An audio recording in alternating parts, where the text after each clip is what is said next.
Let the meeting of the Planning and Zoning Commission Tuesday, January 23rd, 2024 meeting come to order. Commissioner Harwood, would you read the statement of purpose? May our decisions today be made with wisdom, careful deliberation, and in the best interest of the City of Diamond Head. May we display patience and kindness in our dealings with each other and all who are in attendance, and may any decisions made today promote the health, safety, and welfare of the citizens of Diamond Head and the enhancement of the city as a whole. Okay. Commissioner Nico, will you lead us in the Pledge of Allegiance?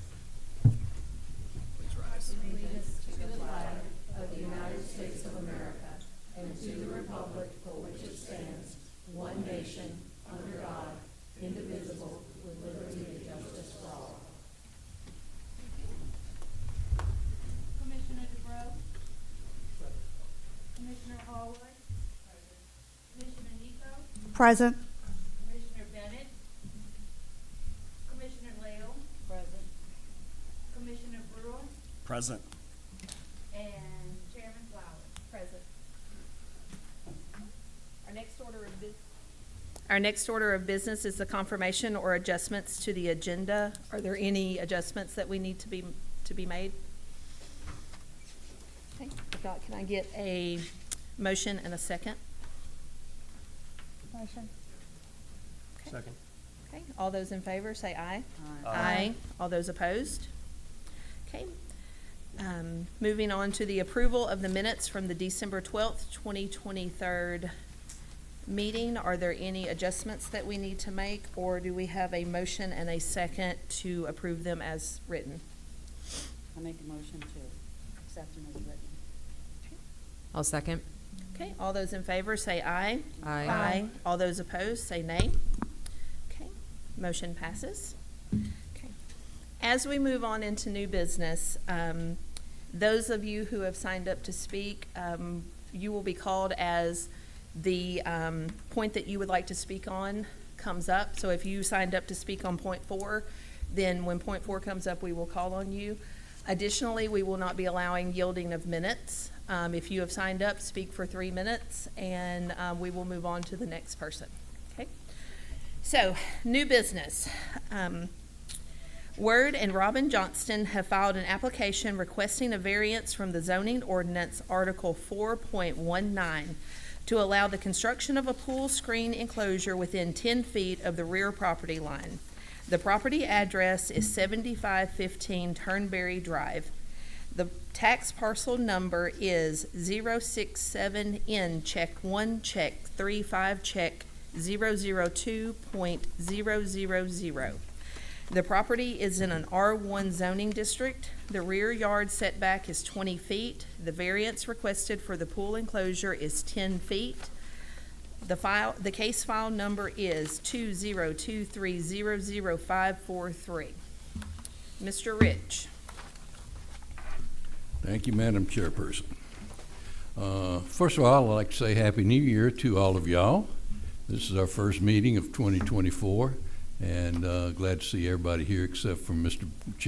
Commissioner Bennett, and he's traveling on business to the West Coast and could not be with us tonight. Second thing I want to say is that from an advertising perspective, we put this meeting on it's on the website, both the calendar and the P&Z page. We sent it out via e-blast with a link to the agenda. We put it on the electronic message board, which is out front of City Hall in here. We posted it on the City Hall bulletin boards, the one in front of the City Hall and the one at the entrance to the administrative offices. And we also posted it on Facebook. So, and as far as the advertising of the variances that are requested tonight, we advertised 15 days prior to this meeting, longer than 15 days, but in the Seacoast Echo, and we sent a letter to every resident that was within 400 feet of the parcel that was asking for a variance. So we've met our advertising requirements there. All right. Back to Mr. and Mrs. Johnston's variance request. They're building a new home on Turnberry Drive, and they have a pool in there, and the pool can be within the rear setback for houses is 20 feet from the rear property line. Okay, they built a pool that was within 10 feet of the rear property line, and then wanted to put which is allowed by right, an accessory structure, which is a pool, can be within 10 feet of the property line. It's allowed by right. And they wanted to put a screened pool enclosure there. And when you put that in, that's attached to the house, and then it's considered the 20-foot setback. So they've come to us asking for a 10-foot variance of the 20-foot setback that would put it 10 feet from the property line, and that would enclose the pool. That's all I got. Are the Johnsons here tonight? They're represented by the builder, Jeff Jaspi. So Okay. Jeff, you want to come up and say anything? How y'all doing? Good. Just a little clarification. There's only one section, and it is about 13 or 14 feet from the property line, and then the other section is about 17 and a half, maybe let's say 16 feet. So it's not all quite 10 feet. So because the lot line in the rear slopes on an angle, so Okay. that's the only difference. Is the pool existing, did they say? Yes, sir. The pool's existing, Yeah. so the pool fell within the 10 foot, the 10-foot. correct. But since this is going to be attached to the house, is Correct. why the variance has to go back. That is The correct. pool doesn't have to change, you're not gonna move the pool. No. What if it's not attached to the house? If it was not attached to the house, then it would not have, a variance would not be requested. But the way those pool enclosures work, you have to have for the structural purposes. Right, okay, okay. Whether or not there was some polling or something you looked into to possibly, instead of attaching to the house, actually implanting polling off the house to attach it to. It wouldn't look as good. Understood? Yeah. At Yeah. that point, it becomes Yeah. aesthetics. Right. But it is an option if for some reason your variance doesn't pass. Correct. Commissioners, any other questions? Okay. Thank you so much. Thank you. Okay. All right, no one has signed up. Anyone else has signed up to speak? So with your permission, I'd like to go ahead with the staff recommendation. Please do. Okay. The staff has looked at this, and they have,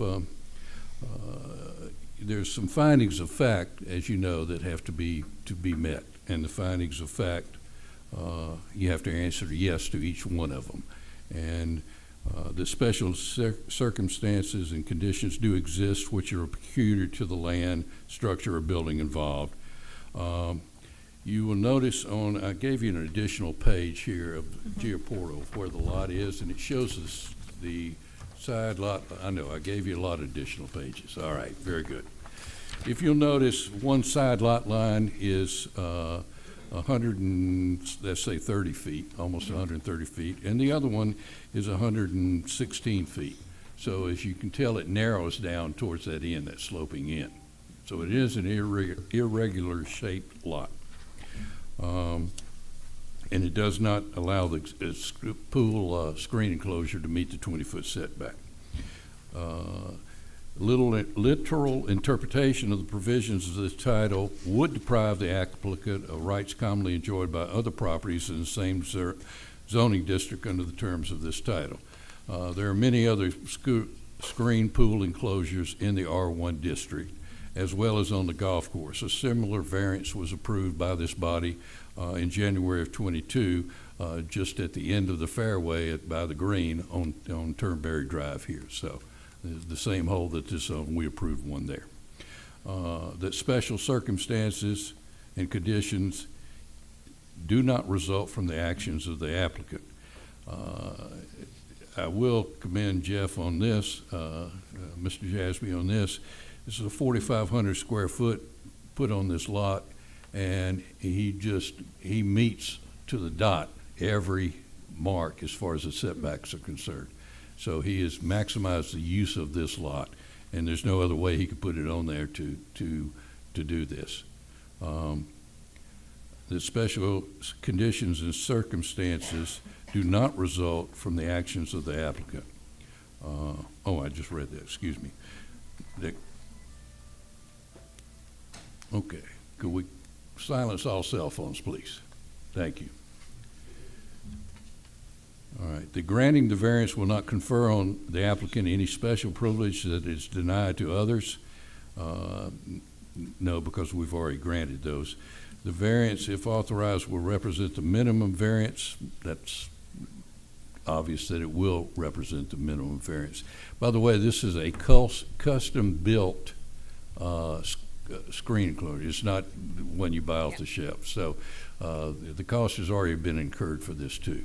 Let's see. The variance does observe the spirit of the ordinance and will not change the character of the district. It will observe the spirit of the comprehensive plan and will not result in any change in use or density of the subject property. So based on those findings of fact, the staff recommends to the commission to approve the variance as petition. Thank you, Mr. Rich. You're welcome. Commissioners, are there any questions for Mr. Rich on his report? Okay. Okay.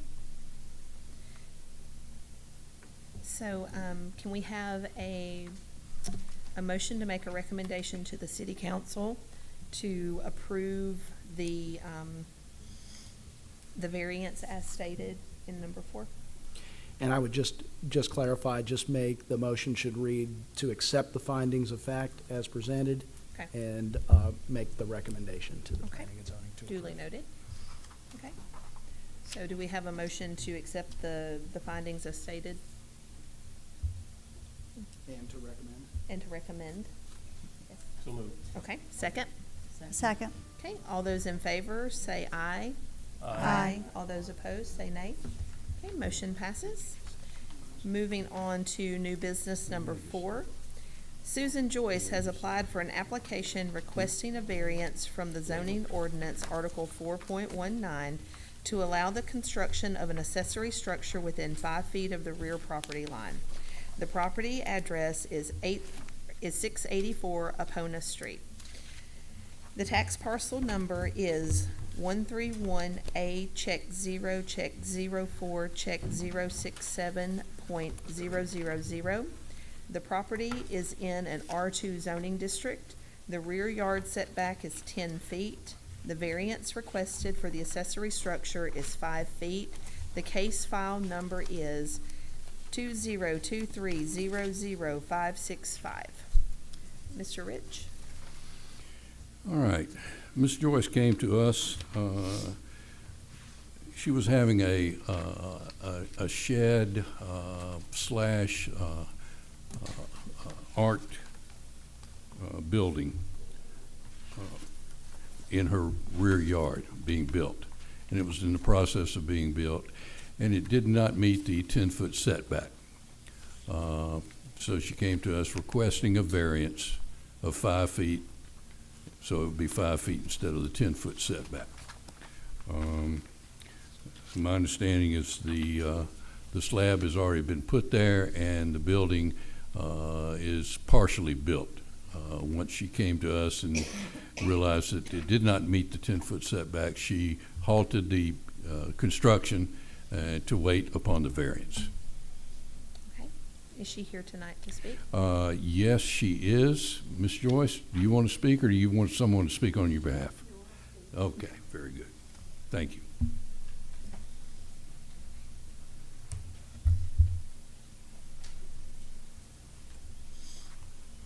Thank you. When I began to build this, I hired a contractor to do it, or some friends were going to build it for for me. Excuse me, if you could move the microphone down Oh, just a is it bit. turned on? Sorry. Yes, it is on, yes. Okay. Thank you. I wasn't aware, they thought and I thought that there was a 5-foot universal variance, and proceeded to pour the concrete slab and begin building.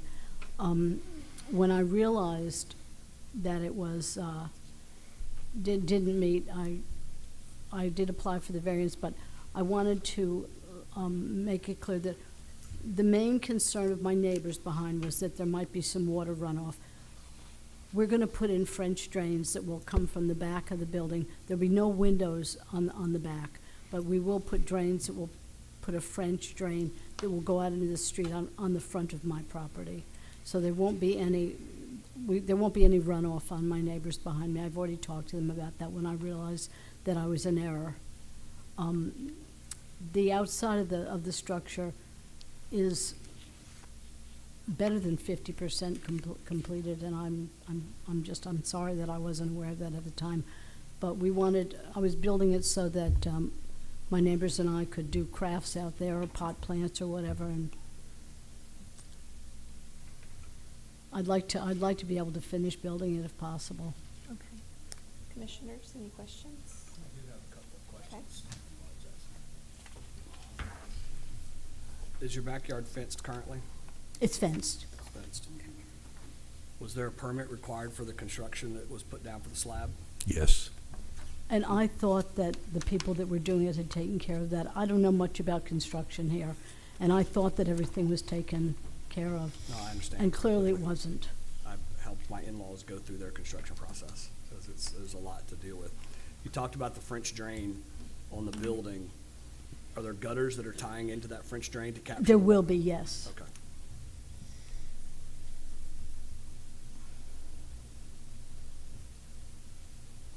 And how far does the building structure extend above I'm assuming you have a 6-foot privacy fence? Yes. Does it extend And above your it's existing house? taller than the privacy fence, but it's not taller than my building, or than my house, or any of the other existing structures around me. Pat, since it's considered a permanent structure, if it's a portable building, does that still have to have the variance? Yes. If it's Okay. on wheels? Well, no, I mean, like, sometimes they're on skids and you can move them around your yard, and I didn't know if the variance was still required. No, for that. I believe this one is still on a concrete pad. Okay, Yeah. Yes. thank you. It's built on a concrete pad. And the height of it, I believe, is 13 feet, 8.5 inches. Thank you. All right. Commissioners, any other questions? I would be willing, if it's necessary, to make it lower. I didn't intend for it to be as tall as they made it. Oh, yeah, I see that here. Thank you. Commissioner Harwood, did you have any questions? He covered what I was going to Okay. ask. Okay. Okay, thank you. Thank Is there you. anyone that wanted to? Yes, we have a Melinda Williams. Okay.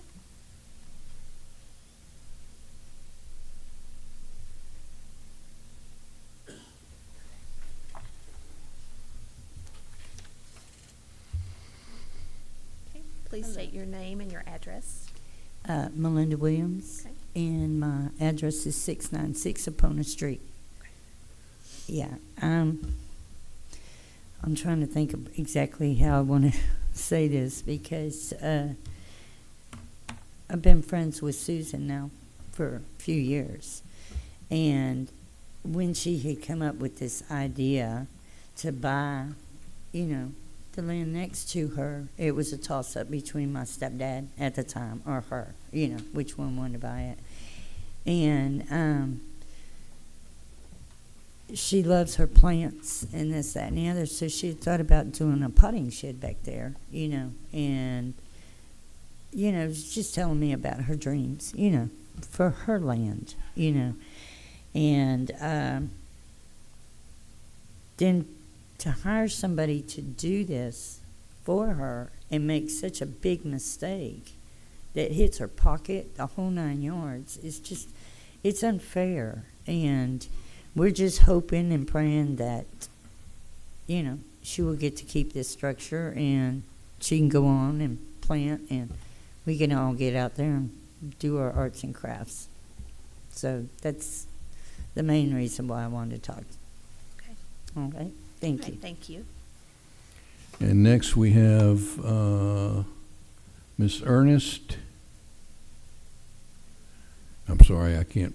Oh, it's Mr. Yeah. Excuse me. Okay. I apologize. Gabrielle? Okay.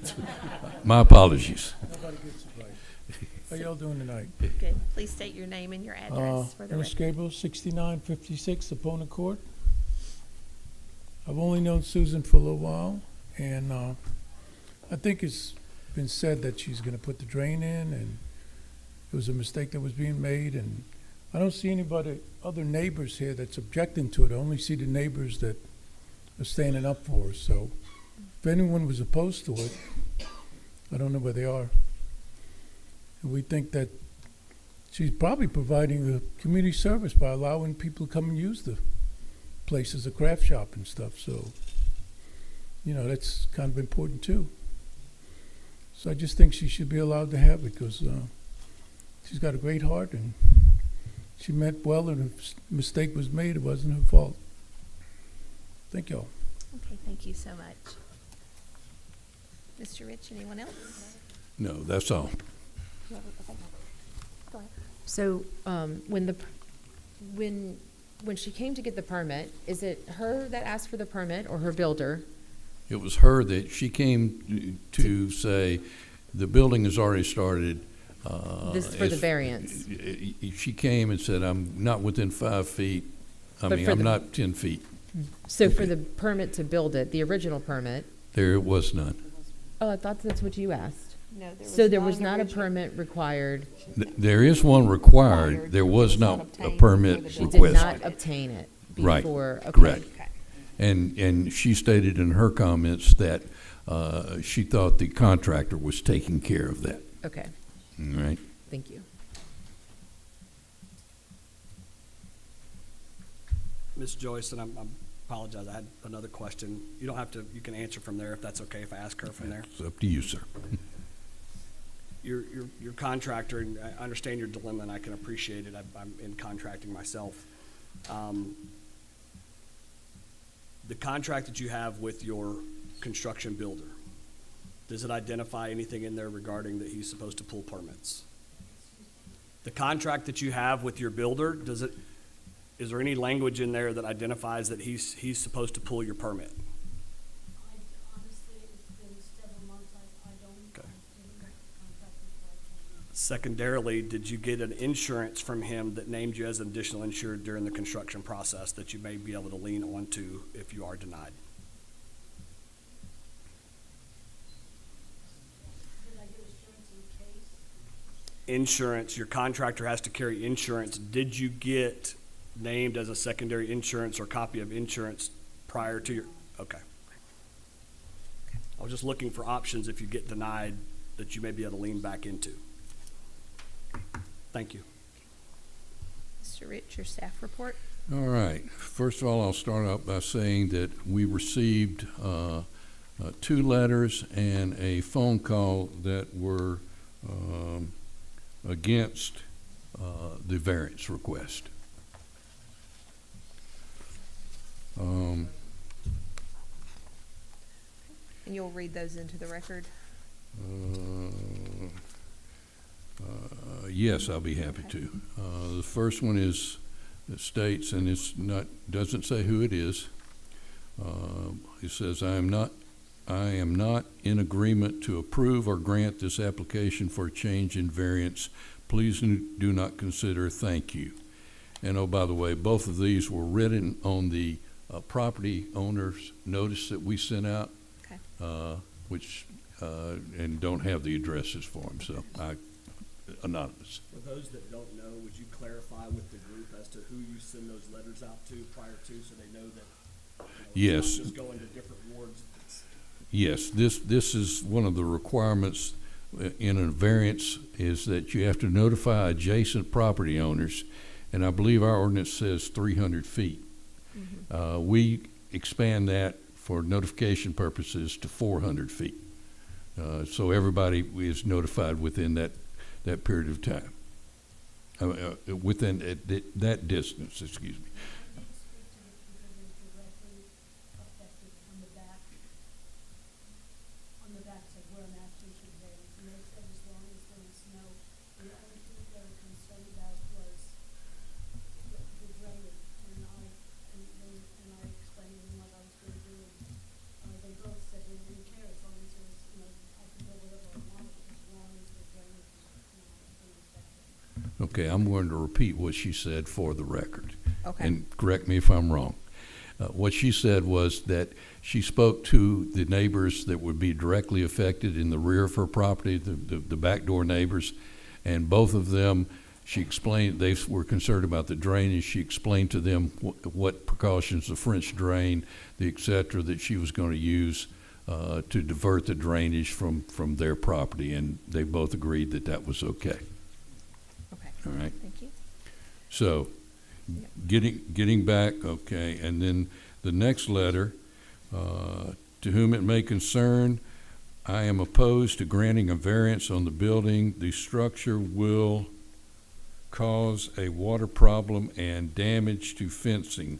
Also, it is too high. Again, that was on the same property owner notice that we sent out. Okay. It does not have a name or an address. Okay. And then you also received a phone call? And we also received a phone call today from a resident who requested to remain anonymous that said they were opposed to granting the variance. Okay. Okay? All right. Thank you. All right, on to the staff recommendation. Again, we have to answer affirmative to these items, and bear with me, I'll read through them again, because these are the things that we have to consider as staff. The ordinance requires us to consider this. The special conditions and circumstances do not exist which are peculiar to the land, structure, or building involved, and which are not applicable to other structures or buildings in the same district. The lot is sufficient to meet both the rear yard setback and the resident setback requirements. That little interpretation of the provisions of this title would not deprive the applicant of rights commonly enjoyed by other properties in the same zoning district. That special conditions and circumstances do result from the actions of the applicant, not directly but indirectly, because no permit was pulled, okay? No request for a permit was pulled, all right? The granting of the variance requested will confer on the applicant special privileges denied to other landowners.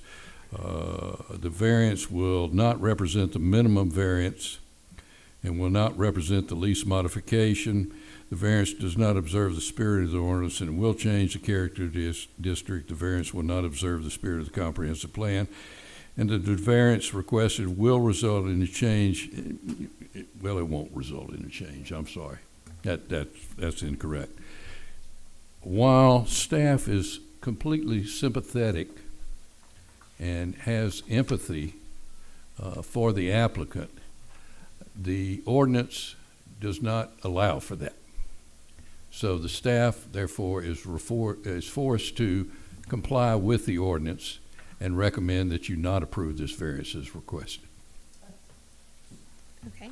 Thank you, Mr. Rich. You're welcome. Commissioners, y'all have any questions for Mr. Rich? Okay. Okay.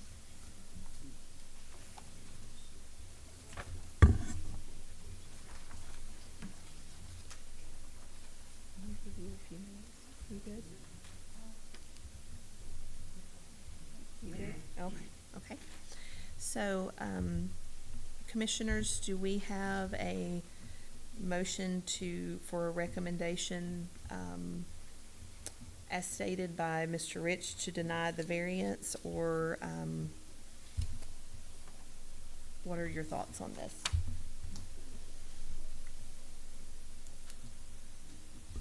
I was gonna ask a construction question. Okay. Go ahead. is there a fixable Scott. solution? Not if it's already on the Okay, that's all I was gonna add. That's why I was. Yeah, Yep. that's all. That's why I was asking whether or Okay. not she got any type of, secondary insurance from her contractor that may give her something to lean into. Yeah.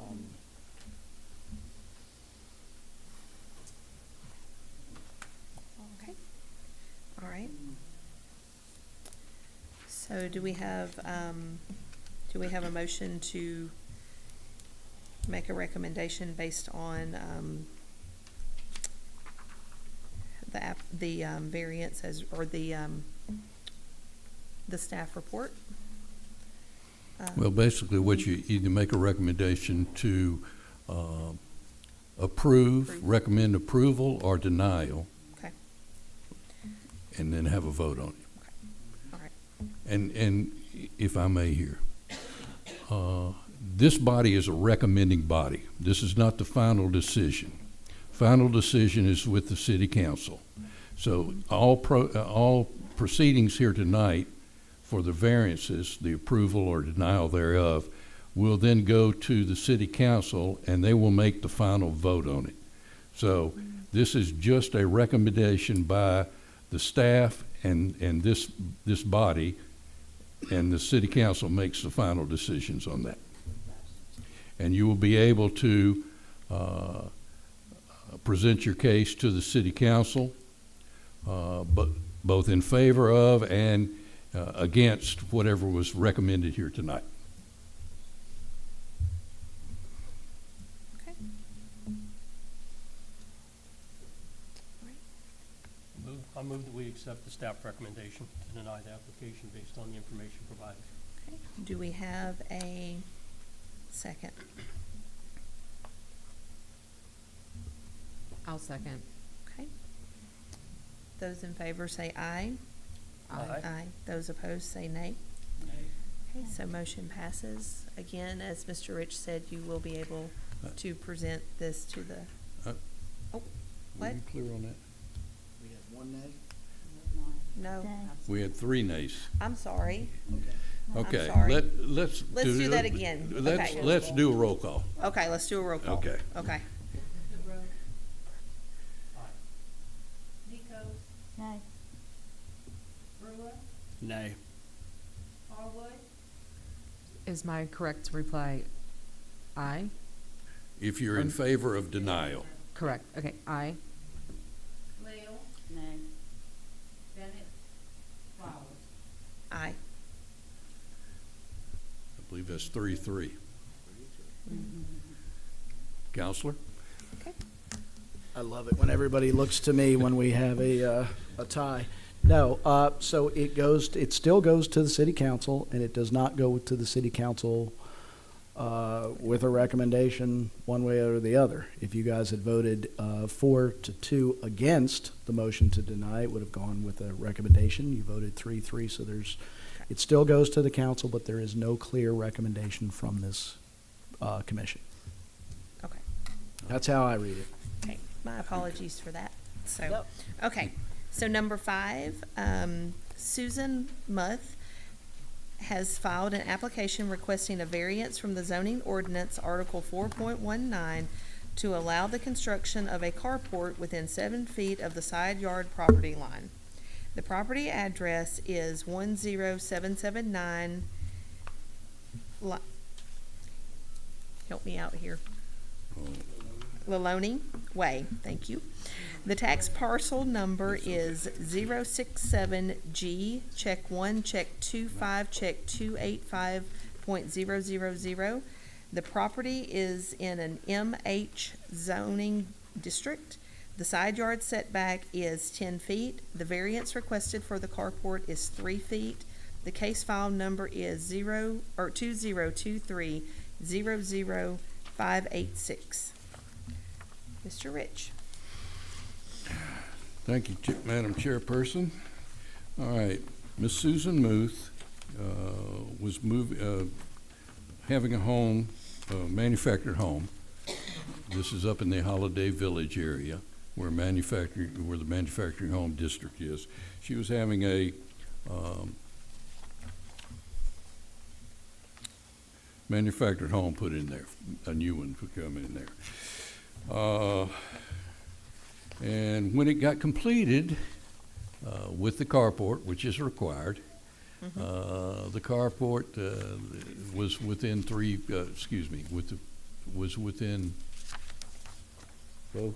was within 7 feet, okay? It was 7 feet from the side yard property line. It's supposed to be 10 feet, okay?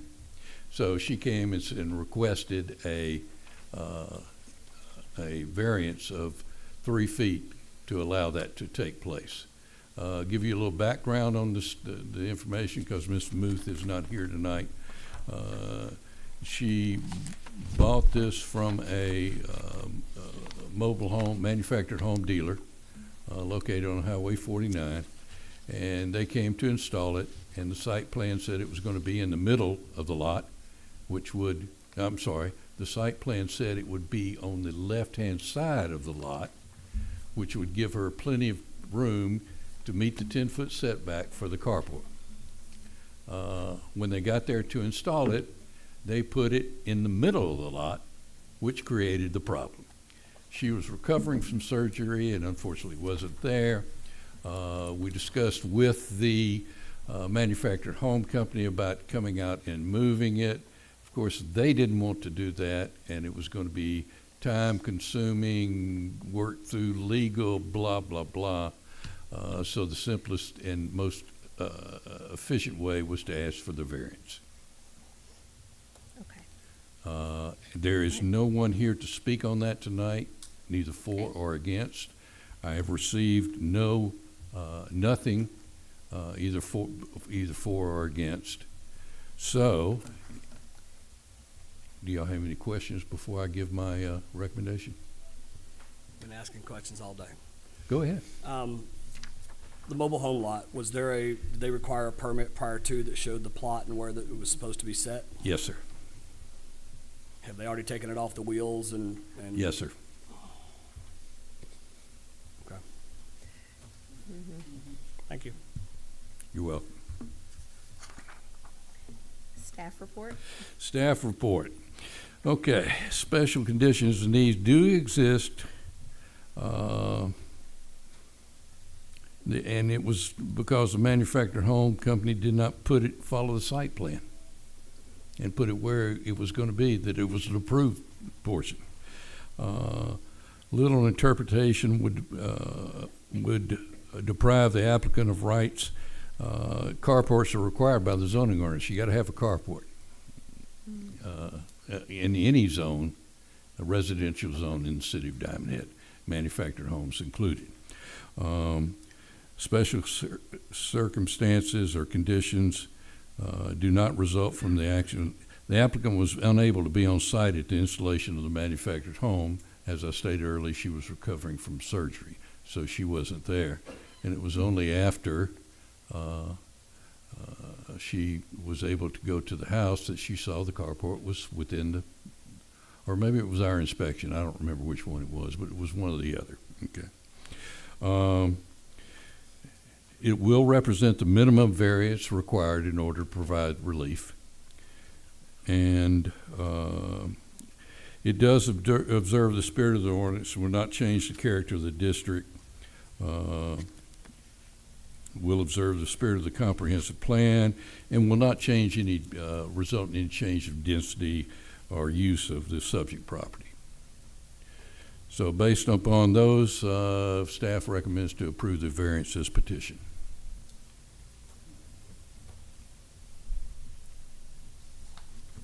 Another quick question for you, Pat. Yes, sir.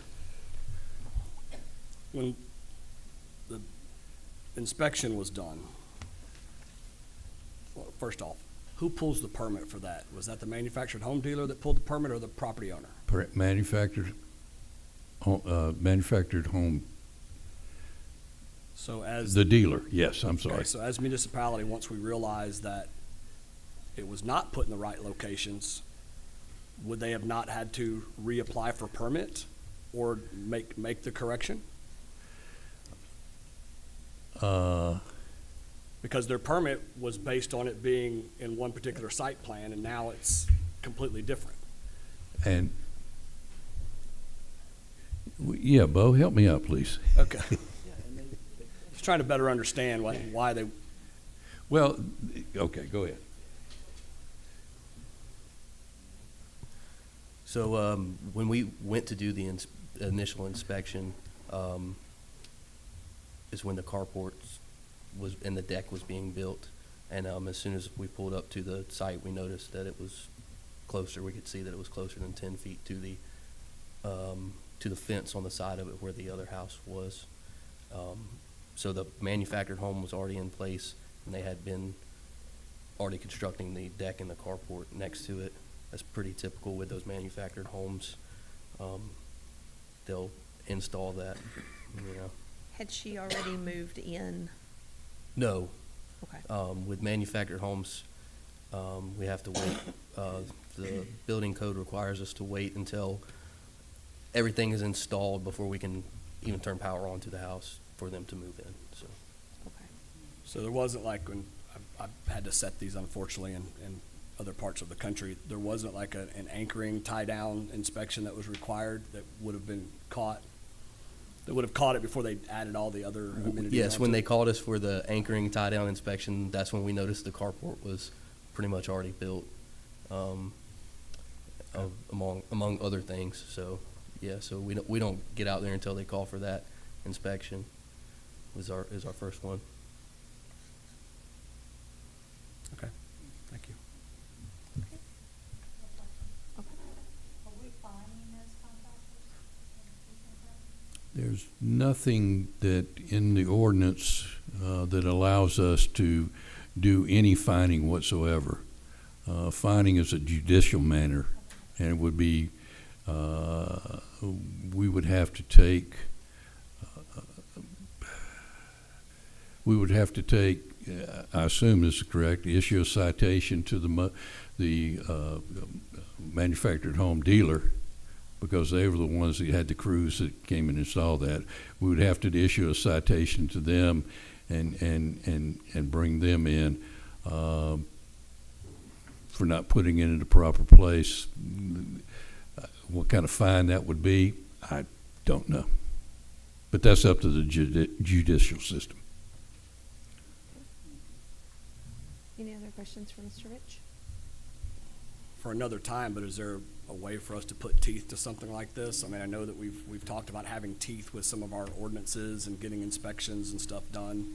Right now, the only teeth seems like forcing the hand of the contractor to come back out and move it, Correct.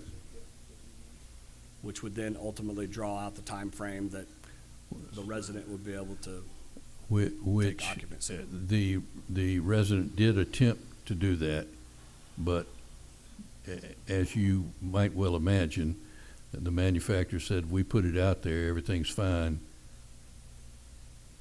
but they didn't follow the site plan. That's what I'm stating. I understand that the homeowner, but the permit is between the city and the manufacturer for that site, and they failed to put it where the permit was located, so wouldn't the city have the teeth to force them to move it? We could. And I mean, if you guys deny this variance, that's the next step, is they've got to move it. Okay. So, and if you guys recommend, and ultimately the council, you all get it. Yes, we hope, yes. Okay, so, do we have a motion, to make a recommendation for either the approval, of the variance or to deny it, as it is written? I make a motion to deny it as it is written. Okay. Okay, so,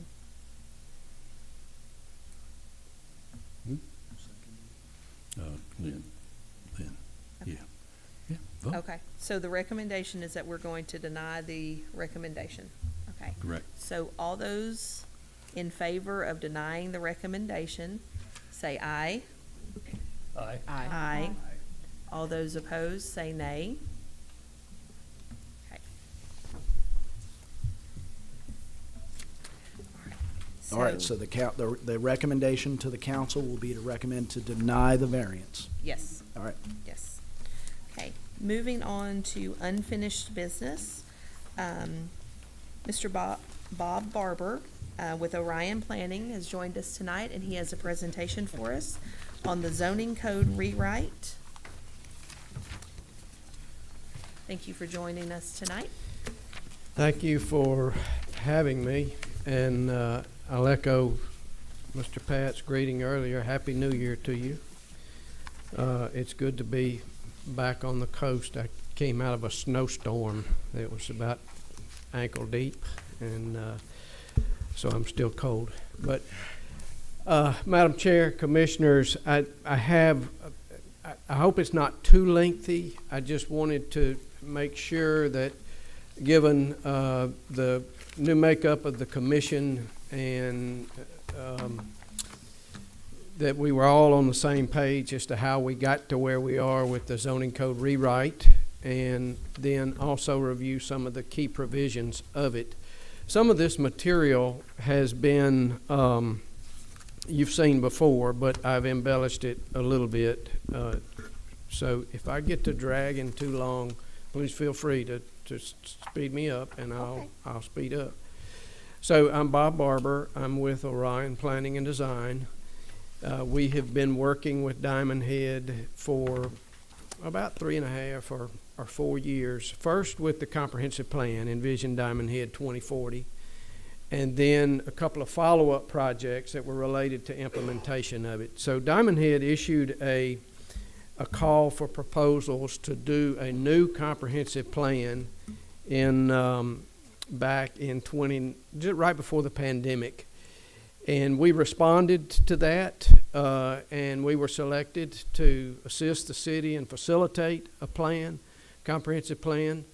And we're very thankful that we were able to do that. It was a great project. We continue to reflect on it. It's recently was recognized by the Mississippi chapter of the American Planning Association because of a number of its features, one of which was public participation. Others of which were some of the implementation measures that were included and the manner in which the city proceeded to implement. So the plan produced a comprehensive plan as defined here. It is an official policy guide for development decisions for the city. That's what a comprehensive plan is.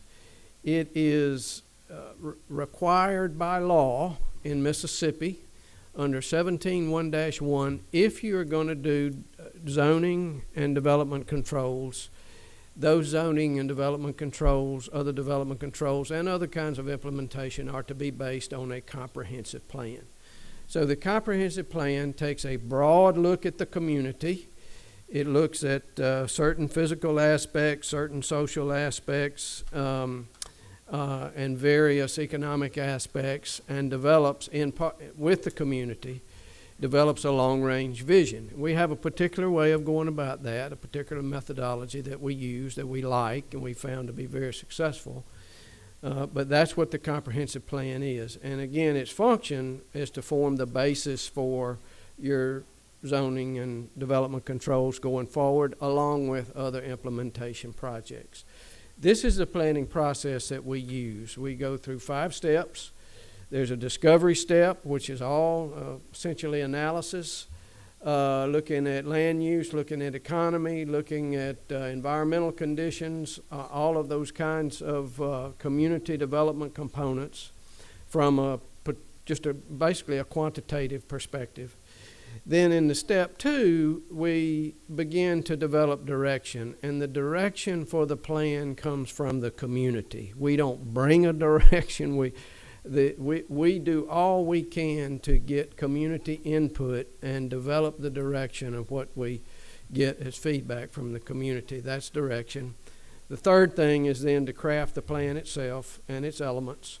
And the fourth thing is to design a program as to how it's to be implemented. And then we could go into follow-up and, later evaluating later on. So that was the methodology that was used in Envision Diamond Head 2040.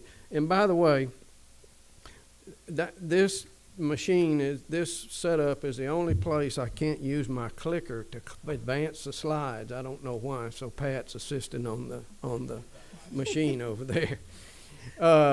So Envision Diamond Head is the city's comprehensive plan was adopted in July of 21 after we finished the process. Keep going there, Pat. And not going through the detail of it, you have access to it, you reviewed it, it's on your city's website. These next few slides are just some of the elements of it. The maps on the left there, the bottom left, that's an existing land use map. So all the way property is used in the city was mapped, analyzed, measured, including the vacant properties, which is the map in the upper left-hand corner there, well, my upper left-hand corner.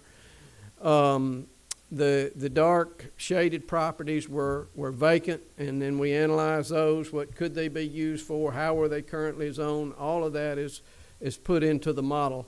I'm not showing you an environmental analysis, which obviously Diamond Head is dramatically impacted by the coastal environment. And then on the right-hand side are some of the ways that analysis plays out into the economy. What are the opportunities in the economy locally here in Diamond Head? Interestingly, we found in the economic analysis a pretty substantial opportunity for various kinds of retail establishments. There's demand here. Dollars are leaking. They're leaking to Waveland, Bay St. Louis, Gulfport, other places, over into Louisiana. So there's real demand that could be captured, and that played into the vision as we begin to develop it. So all that analysis is there. And another component that we looked at was the mobility system, how the streets are laid out. Diamond Head, incidentally, is exceedingly unique in the history of community development in this area. It has a fascinating story. And not to go into that or get sidetracked, but the story of floating one of the first experiments of floating the condos up the river and building them over there. The nature of the way the community is designed, and it was one of the several communities similar to it. We're working over in Daphne now, and the same company did a similar thing in Daphne, but Diamond Head, very unique. And then, of course, the Hawaiian themed architecture just, really sets it apart. We looked at all that. To wrap that up, in the discovery process, we have a set of quantitative analysis. These are what the numbers say about Diamond Head, Mississippi. And then that was presented to the community. Now, you tell us what that means. If you have retail demand, what do you want that retail demand to be? What's needed in the community? If you have vacant developable properties, how do you want to see that land developed over time? What is your vision for the community?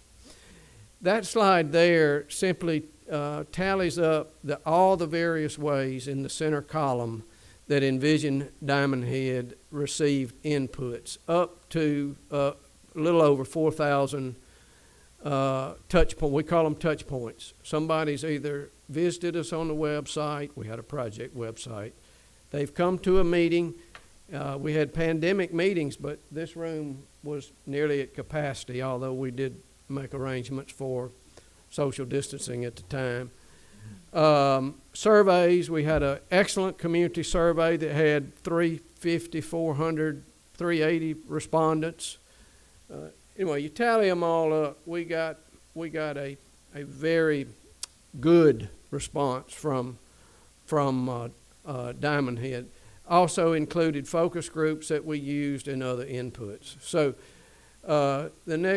it's very important to know that when you begin thinking about the future of the community, you're responding to what the community is saying.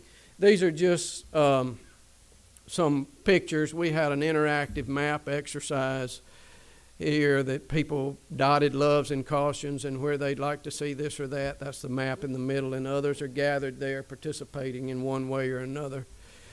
And we ultimately, I hope you can read, this is the vision statement of Diamond Head. I can't read it, but it essentially expresses the community's desire to be one of real quality, a quality community going forward, a walkable community, one that offers attractive spaces and developments, that cares for its environment. And let's see what the next slide shows, if it's a little larger. No, go back.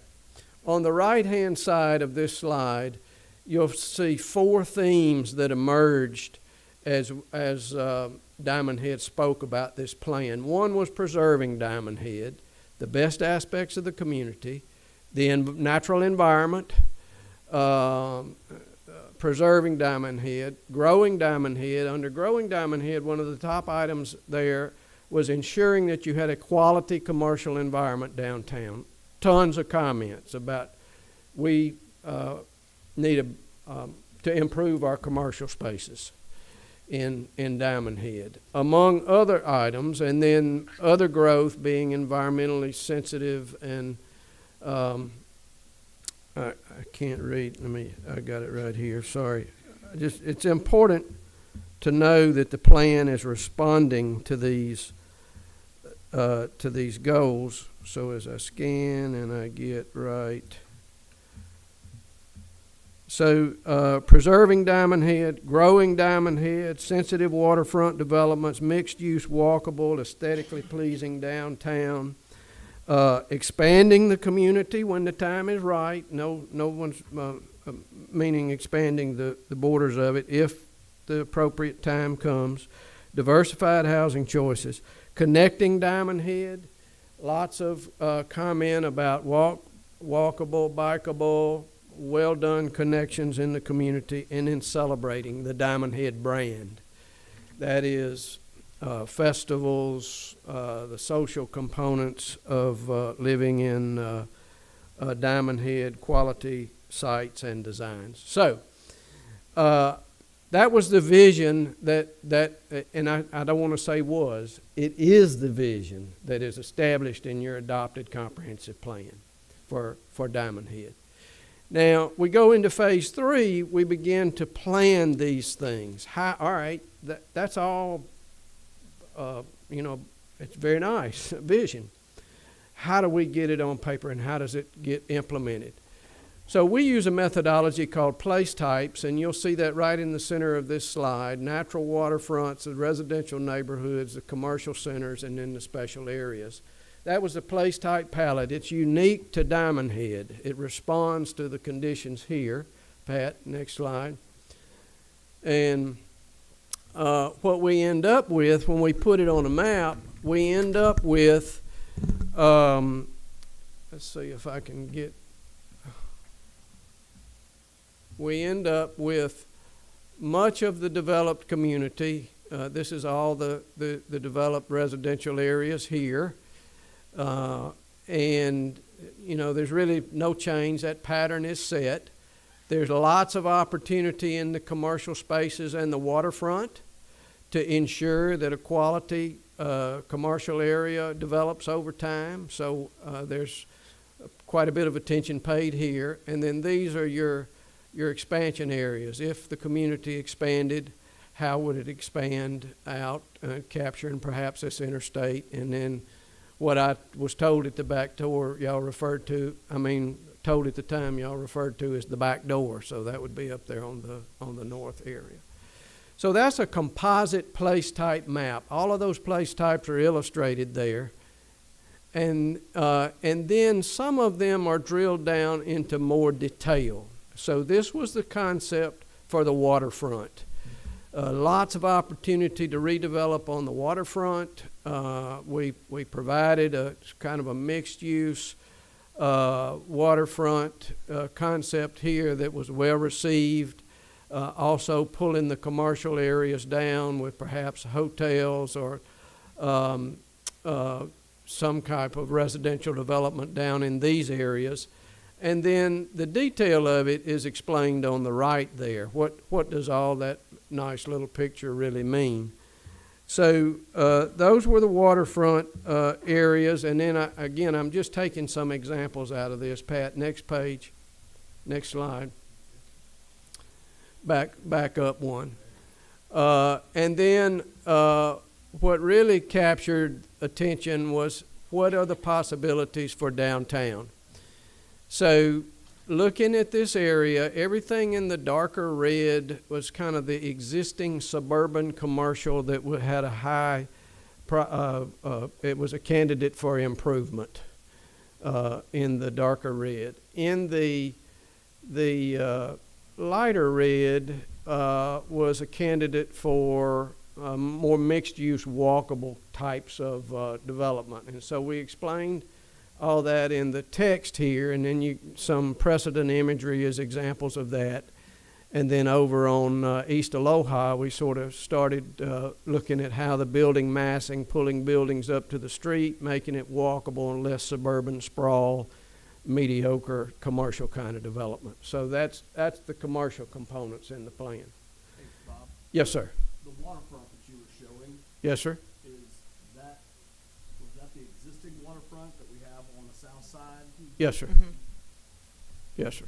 That's the existing. We took the existing waterfront. I have to acquire property, because it looked like you had some things where like there's a boat storage down there and a few other things that looked like there was buildings on it. It wasn't intended for the city to acquire, but if a developer is intended to provide vision for development of that waterfront. Now, there was a public space there, an amphitheater or a public gathering space. That may require something, but the rest of it was intended for private enterprise as a vision, as a concept. So once we got all that, we have to go to step 4, which is implementation. So we got a vision, we've got it all.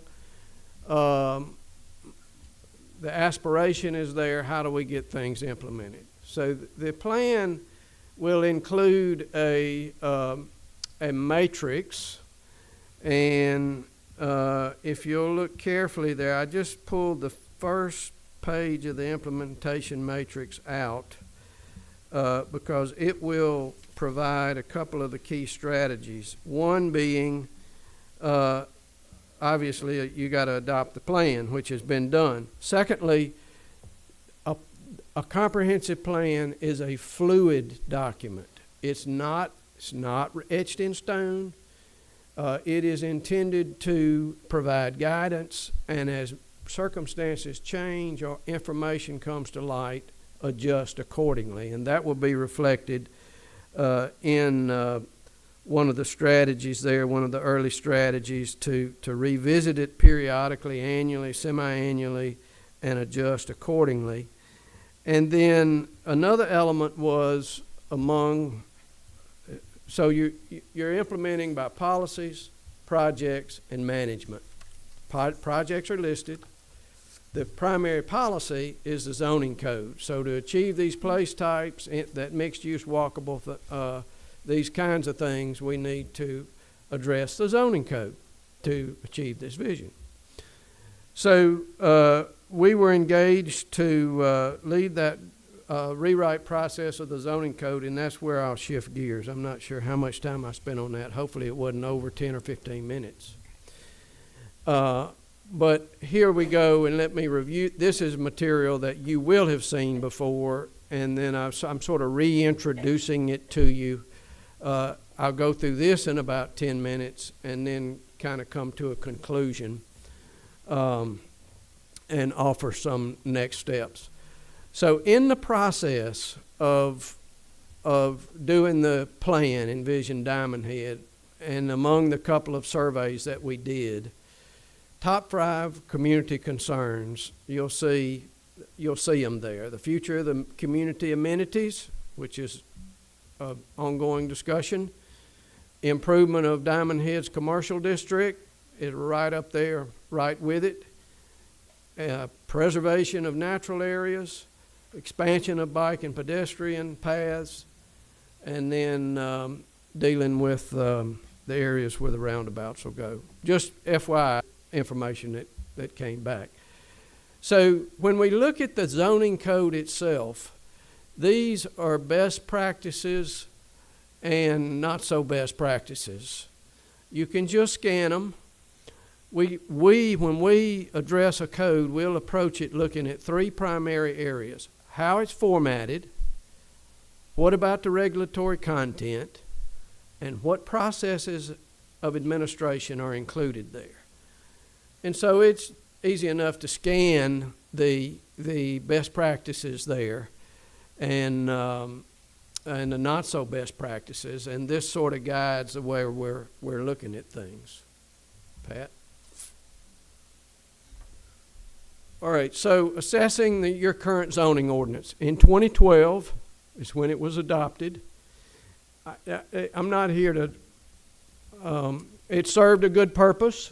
But like everything, our automobiles age, we upgrade. And that's kind of the mode we're in here. We're up, but when we're not just upgraded to anything, we're upgrading to the vision of Diamond Head 2040. So we assess the current code, we assess the format, we assess the regulatory content, we looked at the processes in administration, and we engaged the user survey along the way to kind of help guide our thinking on it. And the next slide, and this will put your eyes out. It's a tool of analysis that is used. And when you see the dots, this is your current code's table of contents down the left-hand side, right here. This is its current table of contents.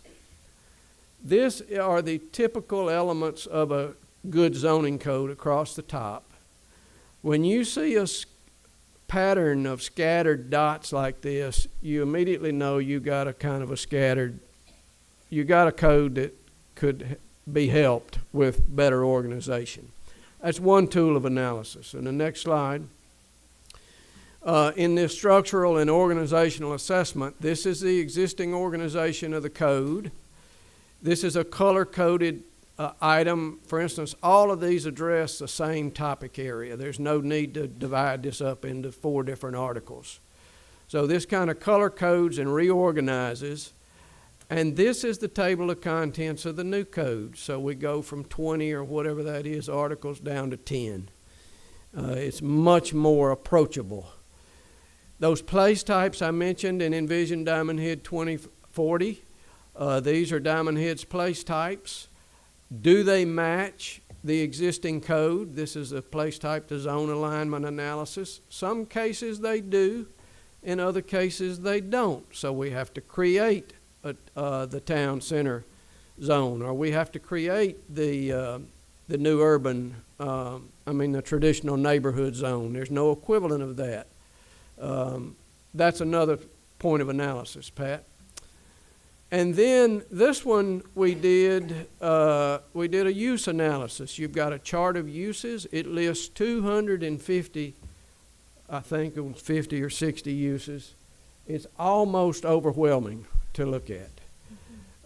So we began analyzing that, working that down, consolidating, ice cream shops and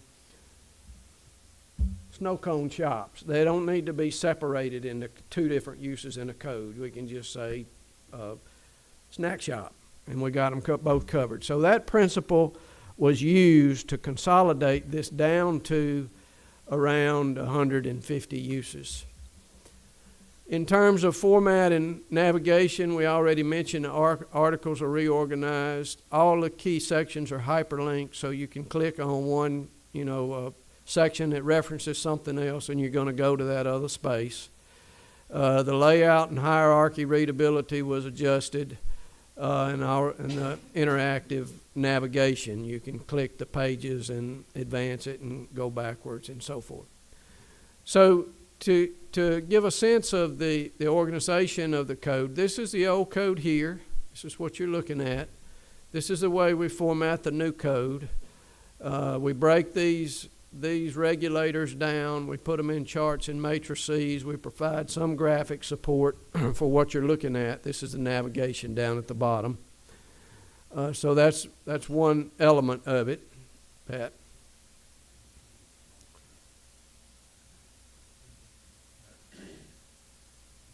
All right, and then this is a component that we have added. Your current code has use conditions, and I'll give you this example. If you have, let's say you have a mini storage. You may approve a mini storage, but it has to have a fence of a certain type. That's a condition of that use. So in the current code, those use conditions are about 14 or 15 footnotes. They're not well defined in our opinion. They're useful, but they could be done better. We established a set of use conditions that's far more extensive and gets at Diamond Head's vision for attractive commercial areas. So we're going to address outside storage, and we're addressing, how car places can appear and so forth. And to get to the use condition, when you look at the use chart, right down the right-hand side, we can just click that, and we'll go immediately to the space in the code. So this is, I think that's auto dealership. So if you got an auto dealership there, it's going to have certain conditions. We can click it. We get to the conditions. There we are.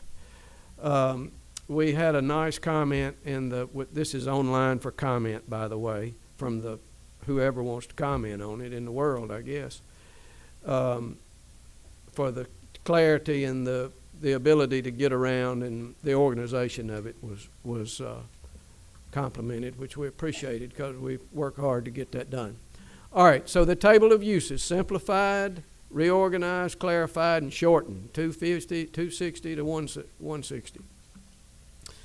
Streamline the uses. We have permitted with conditions, and conditional uses. That's what we have. So they're either permitted. In other words, if something's permitted outright, it's permitted with a set of use conditions, as I just showed, or it's a conditional use, which you're accustomed to. The use conditions are expanded from 15 margin notes to 44 fully listed set of conditions. Expanded and clarified, and I know this is of interest, the site and building design standards, and then we added some districts, and I'll get into these in just a minute. Next slide, I think, is the design standards. Nope, it's the other major areas of adjustment. Go forward. All right, no, the other forward. Go backward.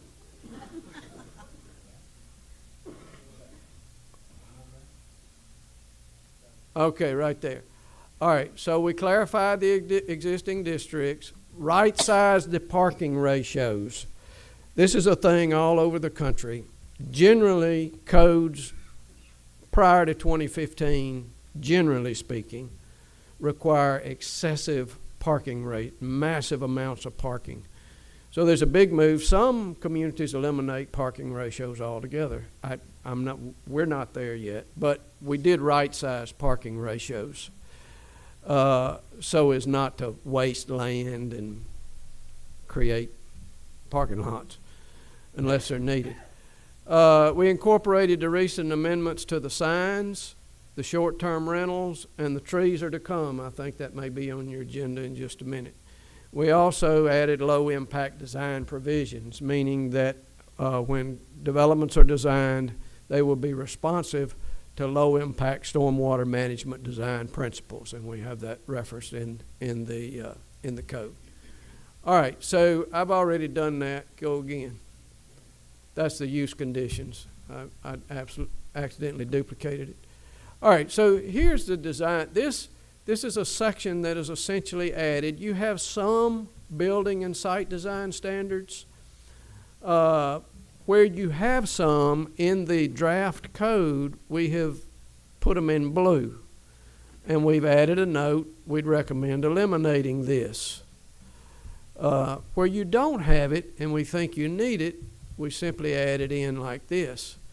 And these standards, they're organized like when you design, you're designing horizontally and vertically. Horizontally, we want to look at the landscaping, the landscape islands, how the parking's configured, et cetera, what's on the ground this way. When we go vertically, we want to look at a building facade, the light poles, the dumpster enclosures that come up, everything that's up and down.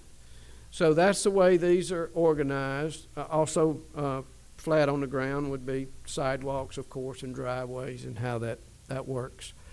So that's the way they're organized. And if you see across the, where'd we go? No, don't move.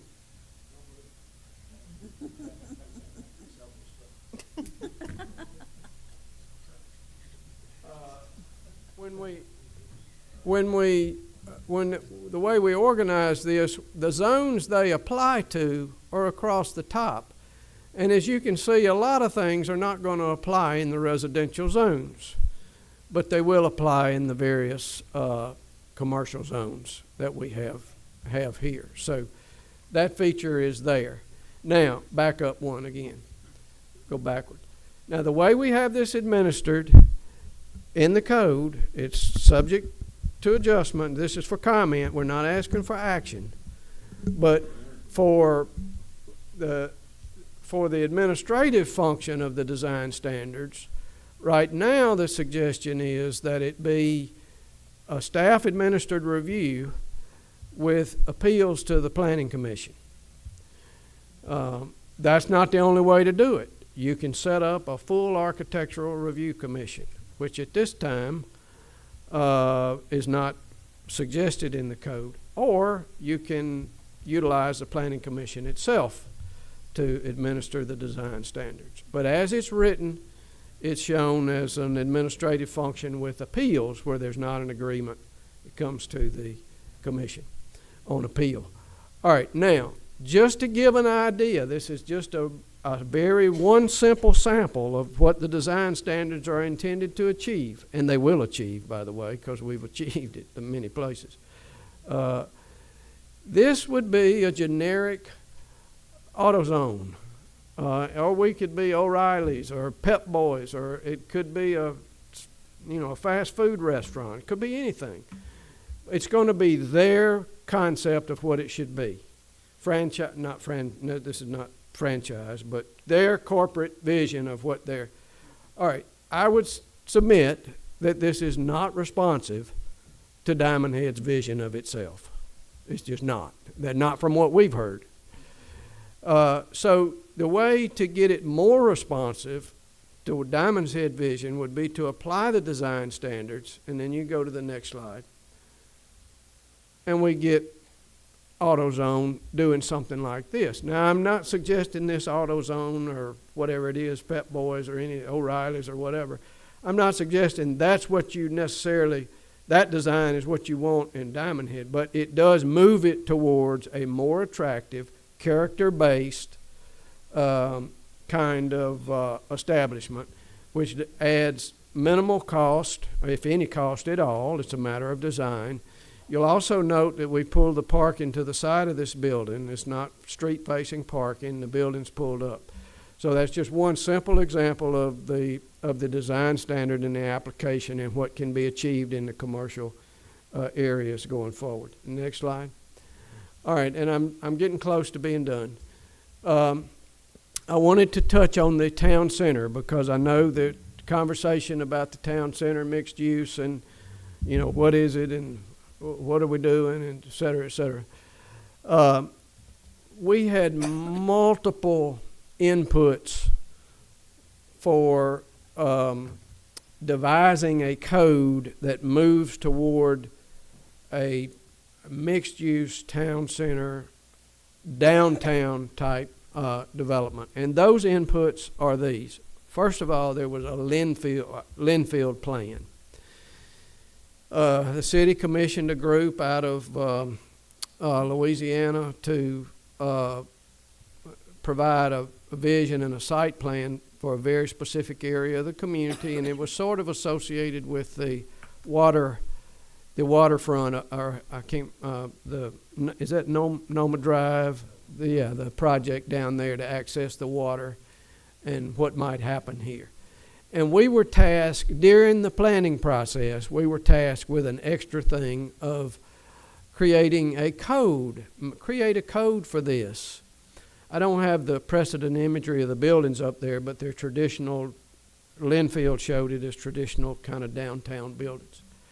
Secondly, this is a report that Gulf Regional Planning Commission did for Diamond Head in May of 20. Is when it was delivered. It's an active community report. I just clipped out one page. That report creates a bullseye on where the community had potential for a high degree of walkability and downtown social activity, and you see where that's located. It was encouraging active building of an active community, so that supported it. And then thirdly, there was the survey and the on-site inputs. We heard it over and over and over and over again. We want to complement our wonderful community with a wonderful town center. So that's kind of where that's what is supporting and driving that. So the next slide will show on the right-hand side just a don't move. Okay. All right. Whoop. Okay. On the right-hand side, this is the I believe there's 10 building types in the, originally it was described as a town center mixed-use district. Now, we may have made hopefully we didn't. We sort of reshuffled the name. We can go back to that name, but we were calling the whole thing the Aloha District in the code. It's the exact duplicate. It means the exact same thing. Nonetheless, it provides for a set of building types so that we begin to get certain types of buildings. This is called a form-based code, and this is, let's go to the next slide.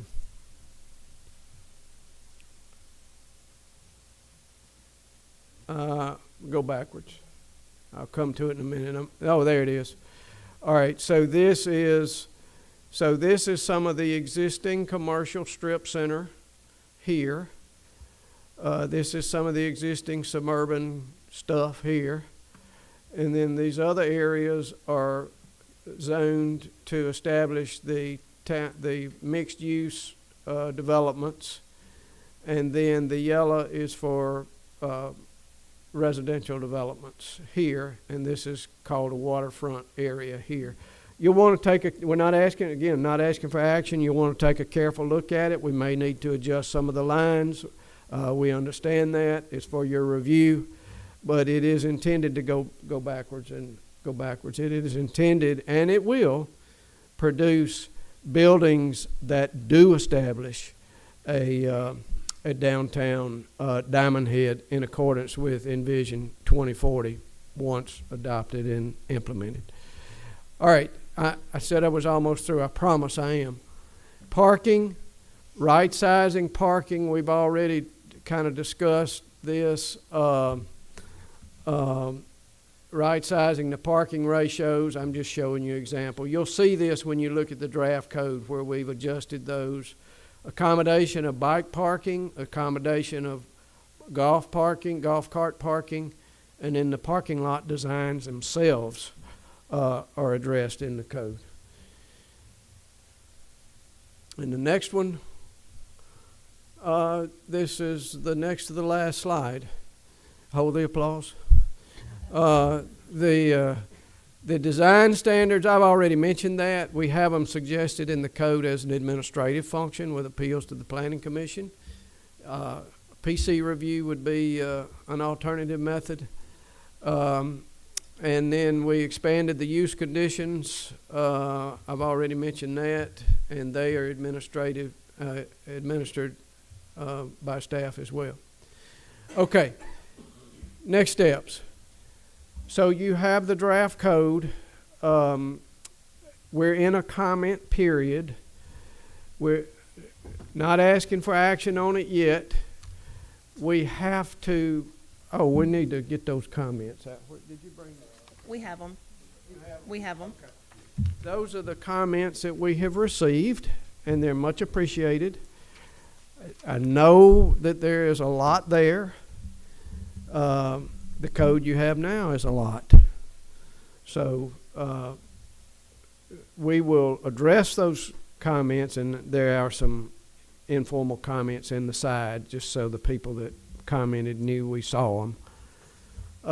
There was a comment on lowering the heights in the town center mixed-use district, adjusting those.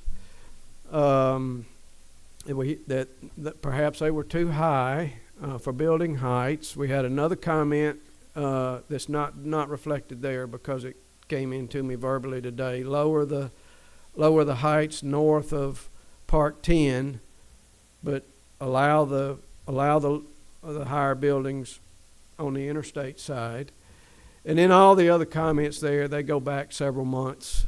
We haven't addressed them yet. So the comment period is still open. However, we would suggest we consider creating a date to get to a conclusion of comments, and so that we can address them with the commission.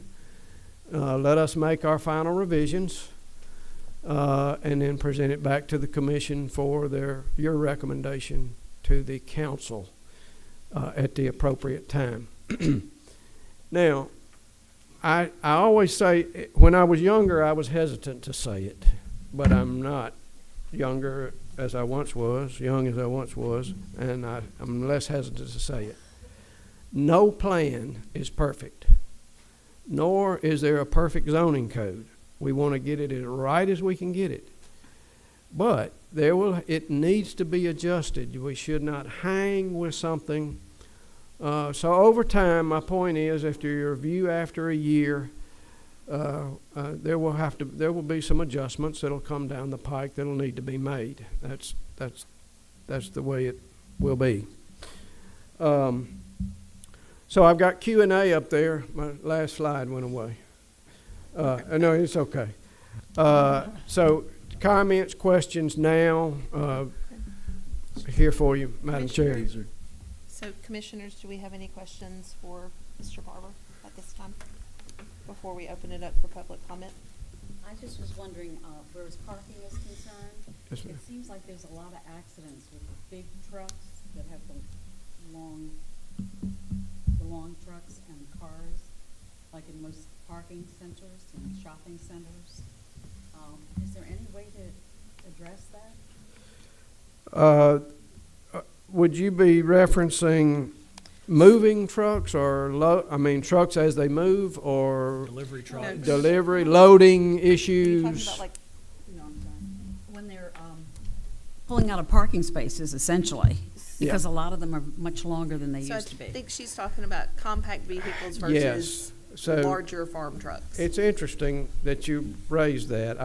While y'all were doing your business, I was on my phone looking at Twitter or X, and a friend of mine who's a traffic person showed a typical roadway in the 80s of a certain width could accommodate four vehicles, and now with these massive trucks, it can accommodate only three. Yeah. And so I don't know of a code that has adjusted the size of parking to accommodate oversized trucks. So it's certainly something we can look at. And I'll just have to look into that. Thank you for raising the point. Piggying back on that, what about, I've got two questions. What Yes, about sir. the electronic parking or electronic charging stations in some of this parking Yes, sir. that is being addressed? We have it as a use condition I do believe in and I'll verify it, in the parking section, charging stations for X number of parking lots associated with a vehicle-oriented business like a gas station. I'll have to go back and verify how we addressed it, but yes, sir. And secondarily, with the roundabouts that are anticipated in the near future, for your delivery trucks in this new town center, which you're expecting commercialized business. Yes, sir. I mean, just within the last week or so, we had an 18-wheeler that tried to make a turn right in front of the fire station and got, jackknifed. And how is that going to be navigated? Because you've got a roundabout that's going to be going there. That's a DOT deal that's going to be happening to access this town center, to access it for deliveries of commercial, which if you're selling a Vision, they have to understand how they're going to be accessing. We'll look at our turn radiuses and see on that, and see what the city has now adopted in its subdivision controls. But yes, sir, we'll look at it. I've made a note of it to ensure. Can't ensure they won't get a big vehicle in the roundabout, but we can certainly set the standard to accommodate those vehicles. And loading needs to be done right in the mixed use area, because typically you narrow the streets a little bit and you have the street parking, and it does need to be accommodated. Yes, sir. So on the town center, was any consideration given to the location of the water treatment plant with this center and the odors that waft from it from time to time? On that side, we coded the original Linfield plan. So whatever they showed on that plan, that's what we coded. We did not consider the odors. We can go back and consider those odors. I'm assuming it smells. I haven't smelled it. So I put 500 miles a week on my vehicle going back and forth to Bay St. Louis with my kids for activities. So there are often times you can smell the water treatment facility on the interstate. wow. Okay. We will certainly want to look at that. Yes, and we will. Okay. Yes, ma'am. And I may have missed this, and I'll be honest, I haven't read through this entire code. I've just been noticing, new pool construction. Obviously, you've got one that's going to be screened in. Fantastic.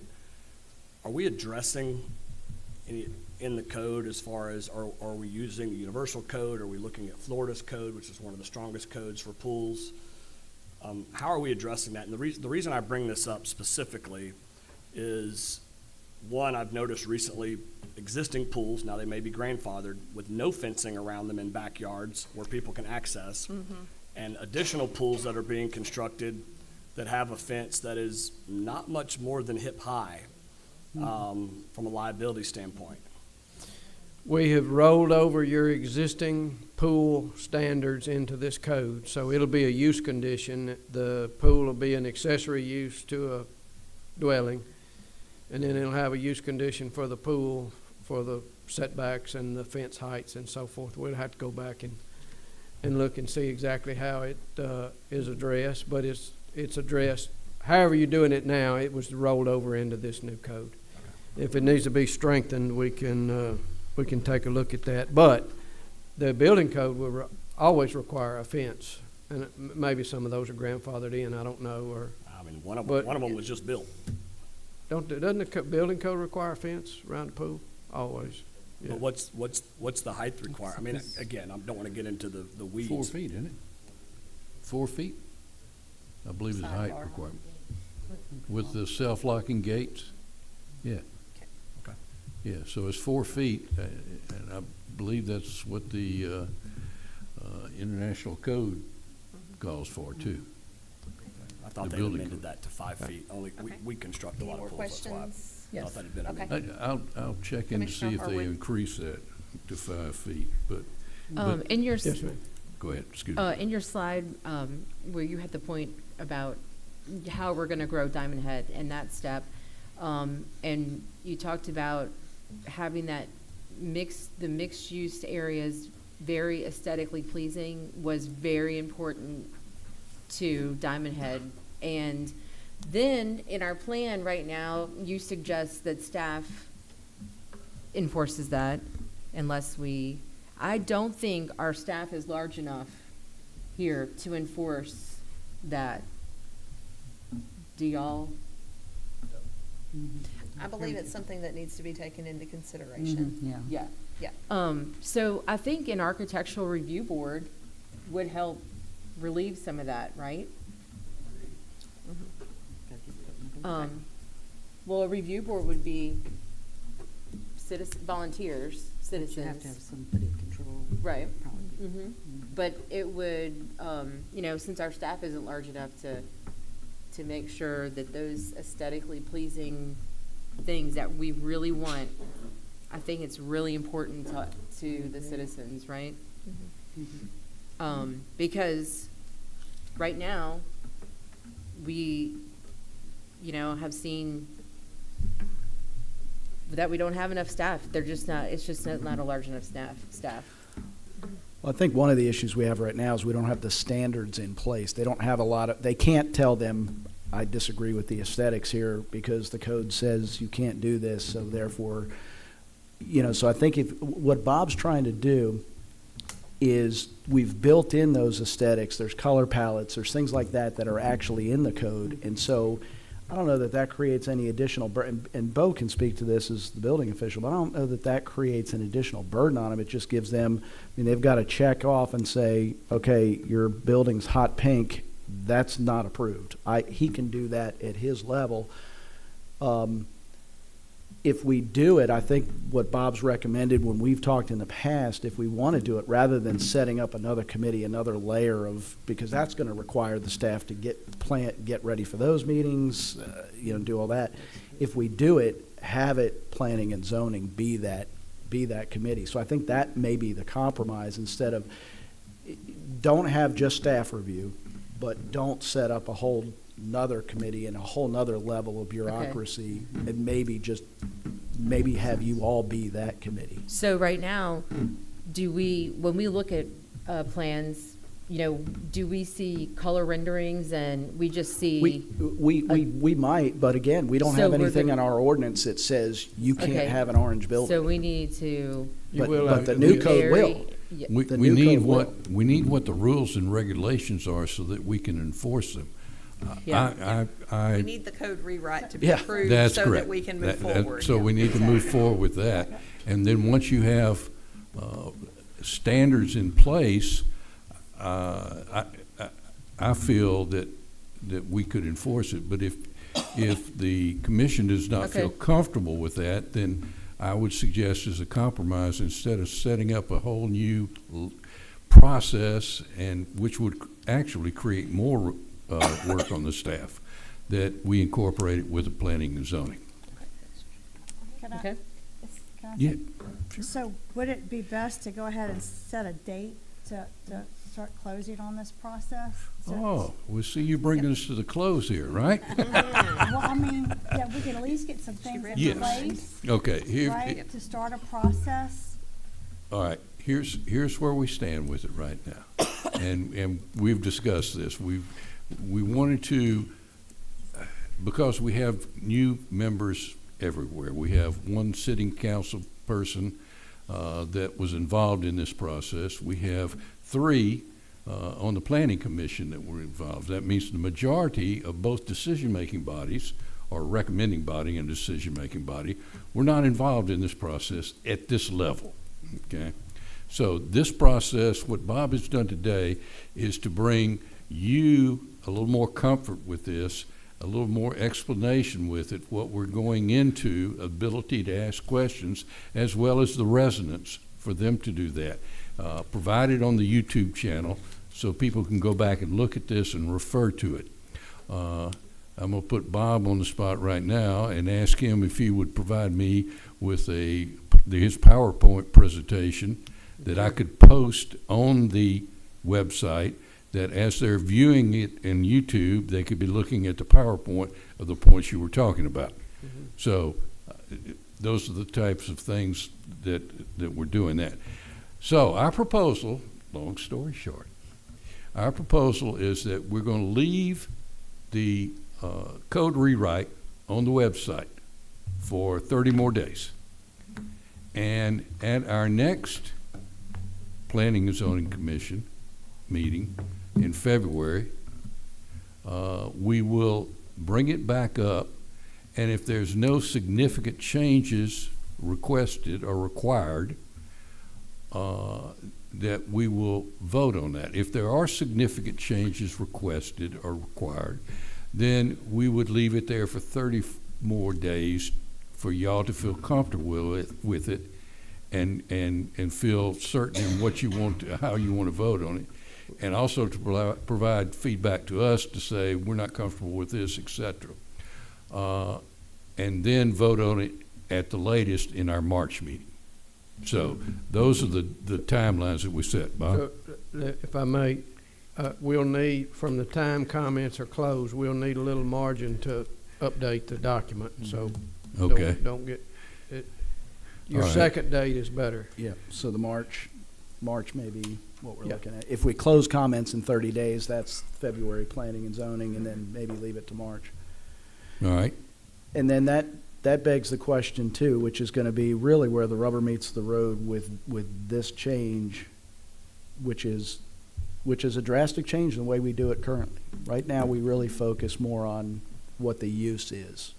We're gonna change to what the form is. We're more concerned with what it looks like. We don't care if it's a dress shop or an ice cream shop. We care how it looks and how, and does it meet our plan?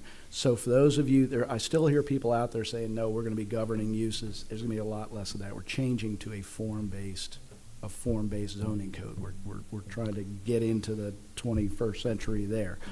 But where the rubber's gonna meet the road is, what does the map look like? So once we adopt a code that says this is what you can do in certain districts, we then need to finalize the map and actually put these on paper. We've got a future use plan that's part of the comprehensive plan. As Bob said, that's just an idea at this point. But at some point, really shortly after we get this done, the next step is, okay, what's the map look like? So I just want you to kind of be aware of that. It's really going to be a two-stage thing. Bob, do you have anything, am I missing anything on that front? Okay. No. Okay, so we will move on to public comments on this topic. Okay. Any other questions, Commissioners? Thank y'all. Okay. Thank So, you.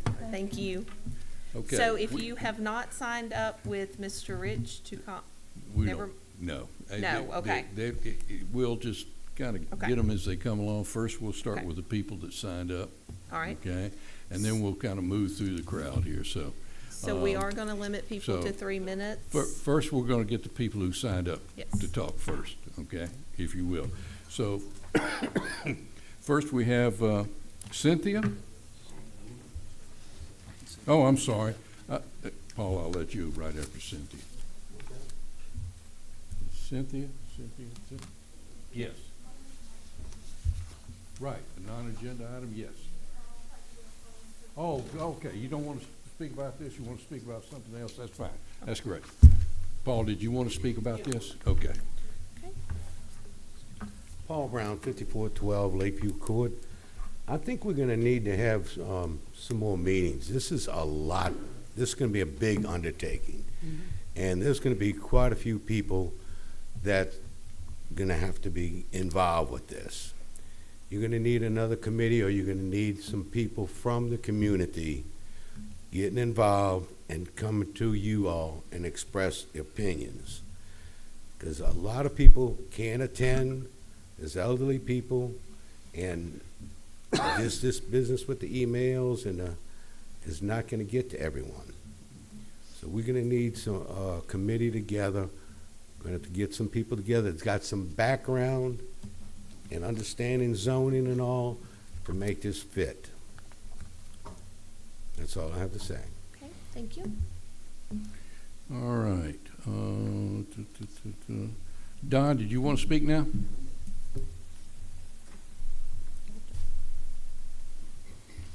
Don Duff, 546 Lakeview Court.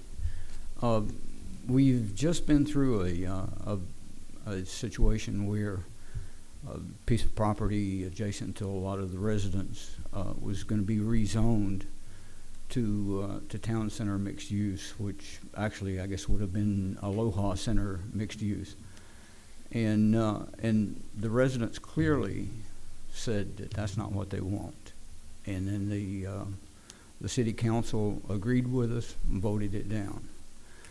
What I see with what is being done is that if this is passed, the Aloha Center mixed use just goes right back to what they were trying to change that 8.72 acres to, so that they could build a Marriott hotel type building. And a 4-story building. Now that I know the city council is trying to change it to 3 stories, but a 3-story building can still be 50 or 60 feet high. I think the residents want a more commercial property and be developed as commercial property, because that's what Diamond Head needs a lot of. We don't need a condominium unit that will bring in people from out of town staying short periods of times. Even if it's commercial below and residential above, it'll still be a lot of rental property. The thing that I would like to make sure of is, I guess I'd like to ask the question first of all. If the Aloha Center mixed use is passed, and it's for the sections of property that's being identified right now, which includes that 8.72 acres, will that be done segmented or as one big section? I think it would be however the developer decides to develop the property. Are you talking about that's that? That's not what I'm asking. He's asking about the map. Okay. The process, the way we're going to handle this is first we're going to do the code rewrite.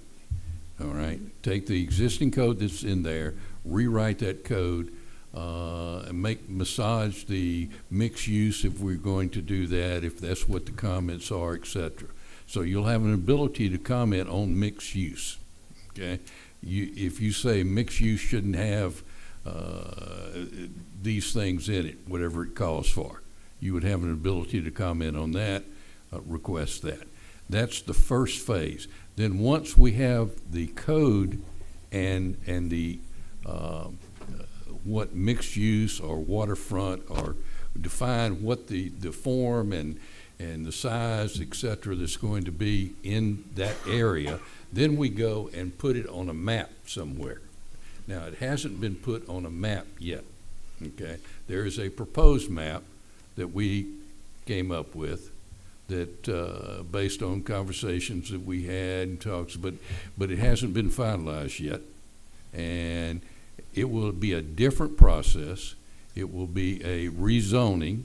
Mm-hmm. We will have hearings on that. So that's the second phase. The first phase is this rewrite. So, well, did that answer your question? What my concern is, if I think the residents have clearly said we would like that 8.72 acres to stay as commercial, but when you change it to Aloha Center mixed use, it changes it right But back Mr. Duff, to we're not proposing to change that piece of property with this code rewrite. It is in the map. It's in the future use map that was adopted by the council, but that's not changed the zoning. Okay. That property has not been rezoned. In order to rezone a property, whether it's on the city's initiative or whether it's on a developer's initiative, the property owner's initiative, it has to come before this body and before the city council. So it will remain commercial even with the changes to the Even Vision after this, 2040 plan? we will be creating a new zoning ordinance, and that property right now is zoned C. What is it? C1. C1. C1. Yes. It will not C1 won't change. exist when you do the new plan. It's still there. It's still there. It's still there. be? It will still be there. It will. But C1 will be it'll be into different areas. You'll have traditional commercial like the strip, the Ace Hardware and Keesler Federal and the post office and all that. It will be that, okay? All right. That would be your traditional commercial type deal. Your mixed use would be commercial on the bottom, residential on the top. But okay. But you will have an opportunity when we go through the rezoning process, you will have an opportunity to make your case at that point in time that we don't, what you have defined as whatever you defined, whatever you're suggesting this to be rezoned to, you can have the opportunity at that point in time to voice your disapproval of that and state your case, just as you did before. Okay? To both the planning commission and to the city council. So your voice will be heard. Thank you. Okay. Thank you. All right. Yes. Oh, yes. Yeah. I was just referencing in the presentation, you'll see across the top, you'll see the zones in the code, the C1, C2, all the way down the line. We added the others. They're added in, but the others still exist. It's a matter of configuring the map. Okay. Pidgey. Is it about this? It's about ordinance and variances. Okay. Can we hold that thought? I can. Thank you. All right. Tim?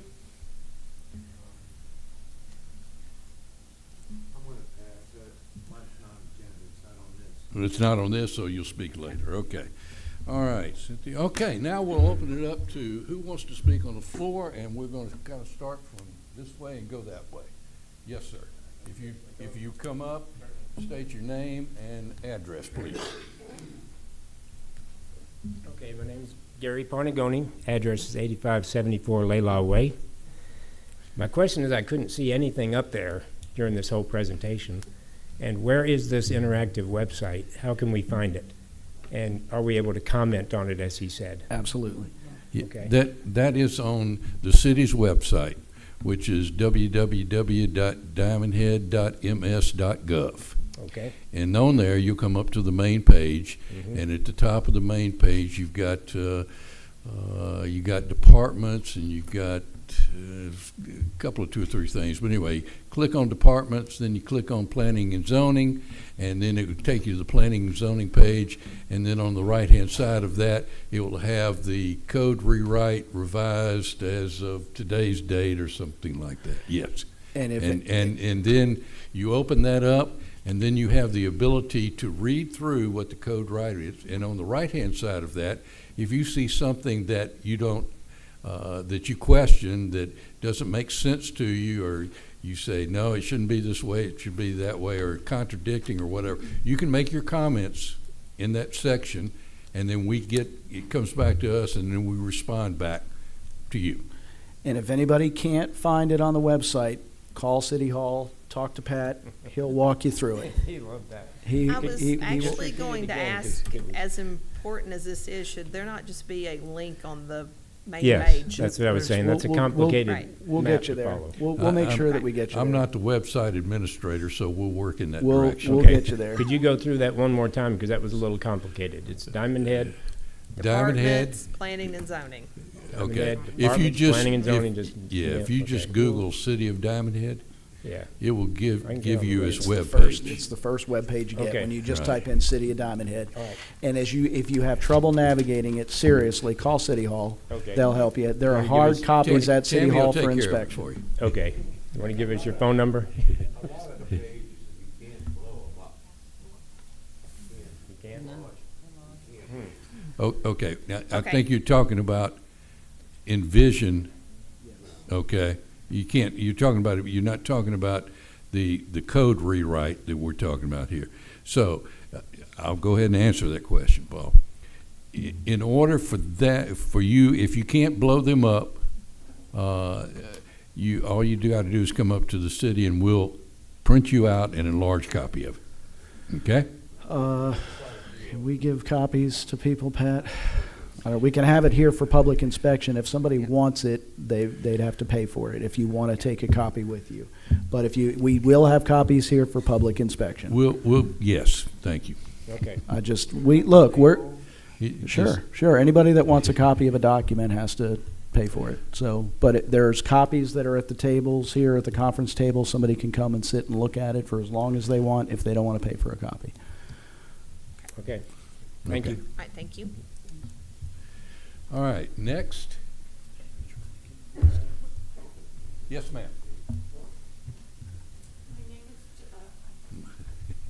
My name is Joanne Homer. I live at 9612 Keno Street. Is the dog park part of this ordinance? Are we going to have one? Yes, we're going to have a dog park as well.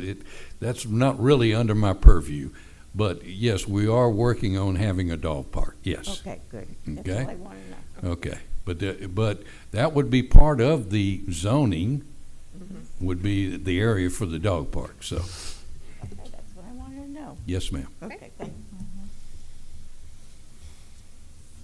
Okay. Next?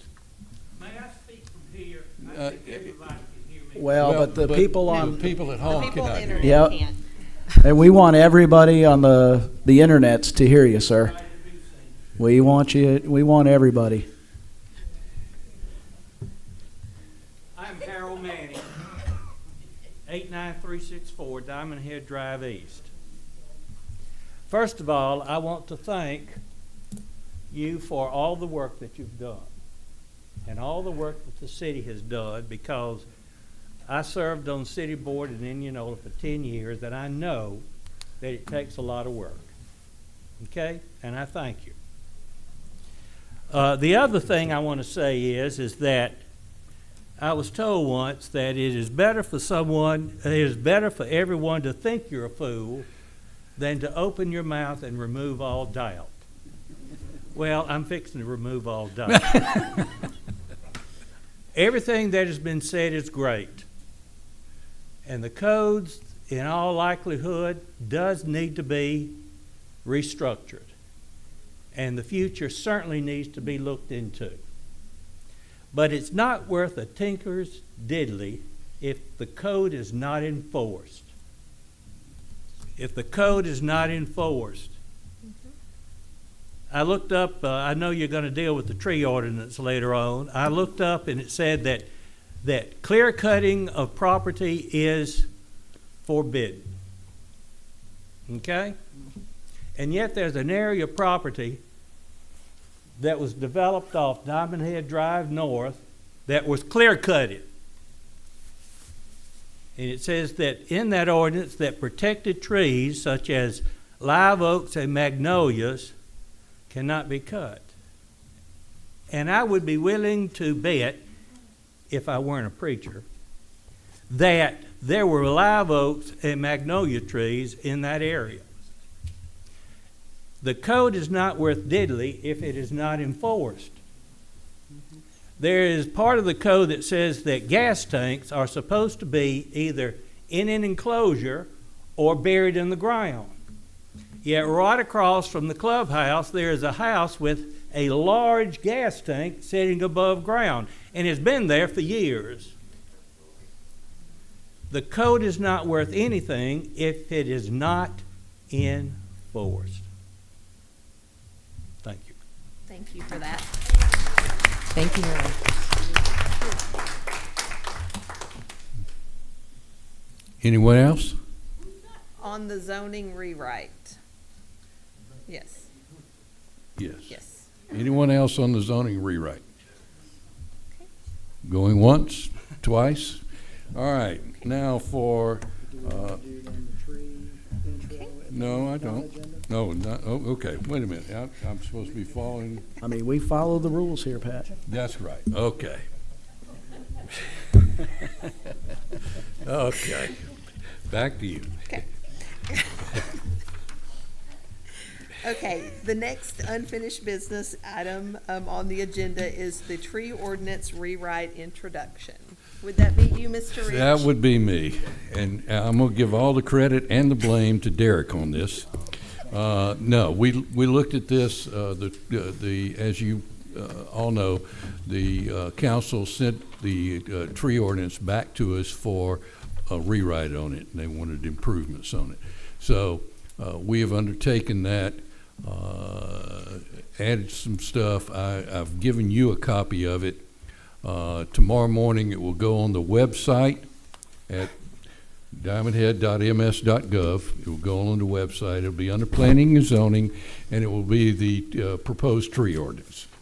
And it will also have the same capability for you to go in and make comments, suggestions, etc.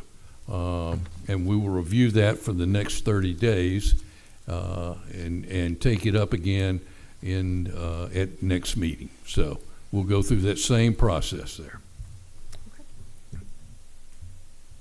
All right. Commissioners, any questions for Mr. Rich on the rewrite?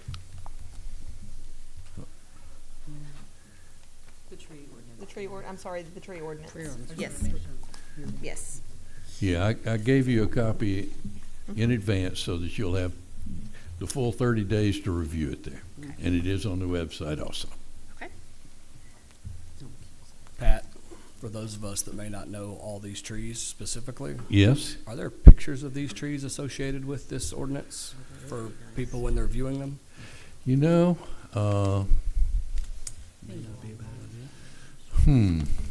it won't be available initially because Pat wasn't smart enough to think of that.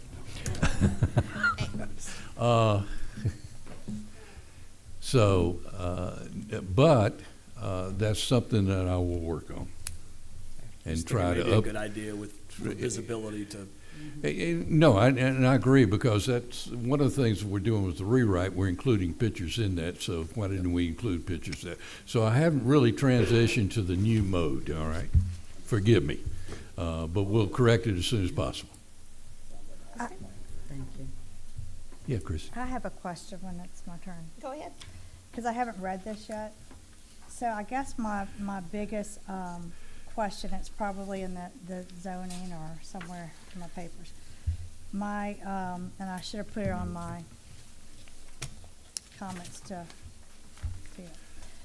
When a contractor or developer comes in, my request or comment was gonna be that the variance be deeper than, what is it right now, 25 or 20 feet? The buffer between The buffer, commercial and the residential? buffer between residential and the new development, whether it be commercial or residential to more residential. Why are we clear cutting the buffer and then telling them to go back and redraw plans?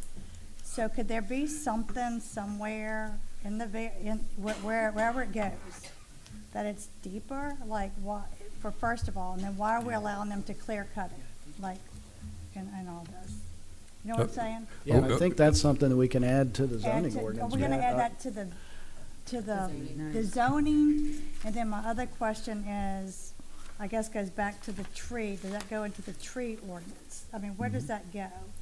It'll go into the zoning. I Does it go into would the think the zoning, Yes. but we probably can address it in somewhere in tree as well, or The make tree, reference to it. That's my question, does it. it go into zoning, or variances, or does it go into the tree ordinance? It would go, my opinion, go into zoning, but we do have language in our current tree ordinance that that I'm recommending keeping in here, that if there is a conflict or if there's another ordinance that also controls the subject, Okay. the one that's more restrictive controls.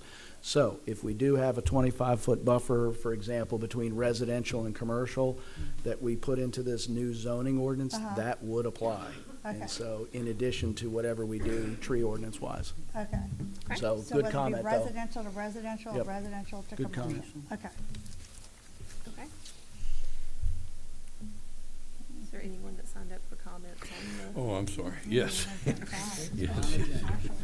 All right. I'm sorry, Wait a minute. Okay, hold on. talking about the buffer, what will the buffer be? Okay. How many feet? Well, I thought she was talking about between commercial and residential. Yes. All right. Okay, that's a 25-foot buffer. And I believe what she was referring to was, at some point in time, that was taken down. Right. I don't know when or where that took place. It probably was prior to the, I guess I could go back in the archives and look, but it really doesn't matter at this point in time. So she was referring to the rezoning that we were talking about previously that was denied by the council, okay? So the buffer, the size of the buffer was 25? It's 25 feet from commercial to residential. Is that enough? That's what we're asking, is that enough? I welcome comments. Okay. Other than that, enough. Like, Is it also enough between a developer like an Elliott that came in and did what they did to another backup to an already existing? That's the same thing. you know? well, the lots, they, residential to residential, there is no buffer required there. And I think that would be rather restrictive and hard to do. That's not been the way we've done it before. I'm not saying we won't do it, but we'll look at it. Okay. So is All there right. anyone that signed up for Yes. comments on the tree Pidgey, ordinance? it's your turn.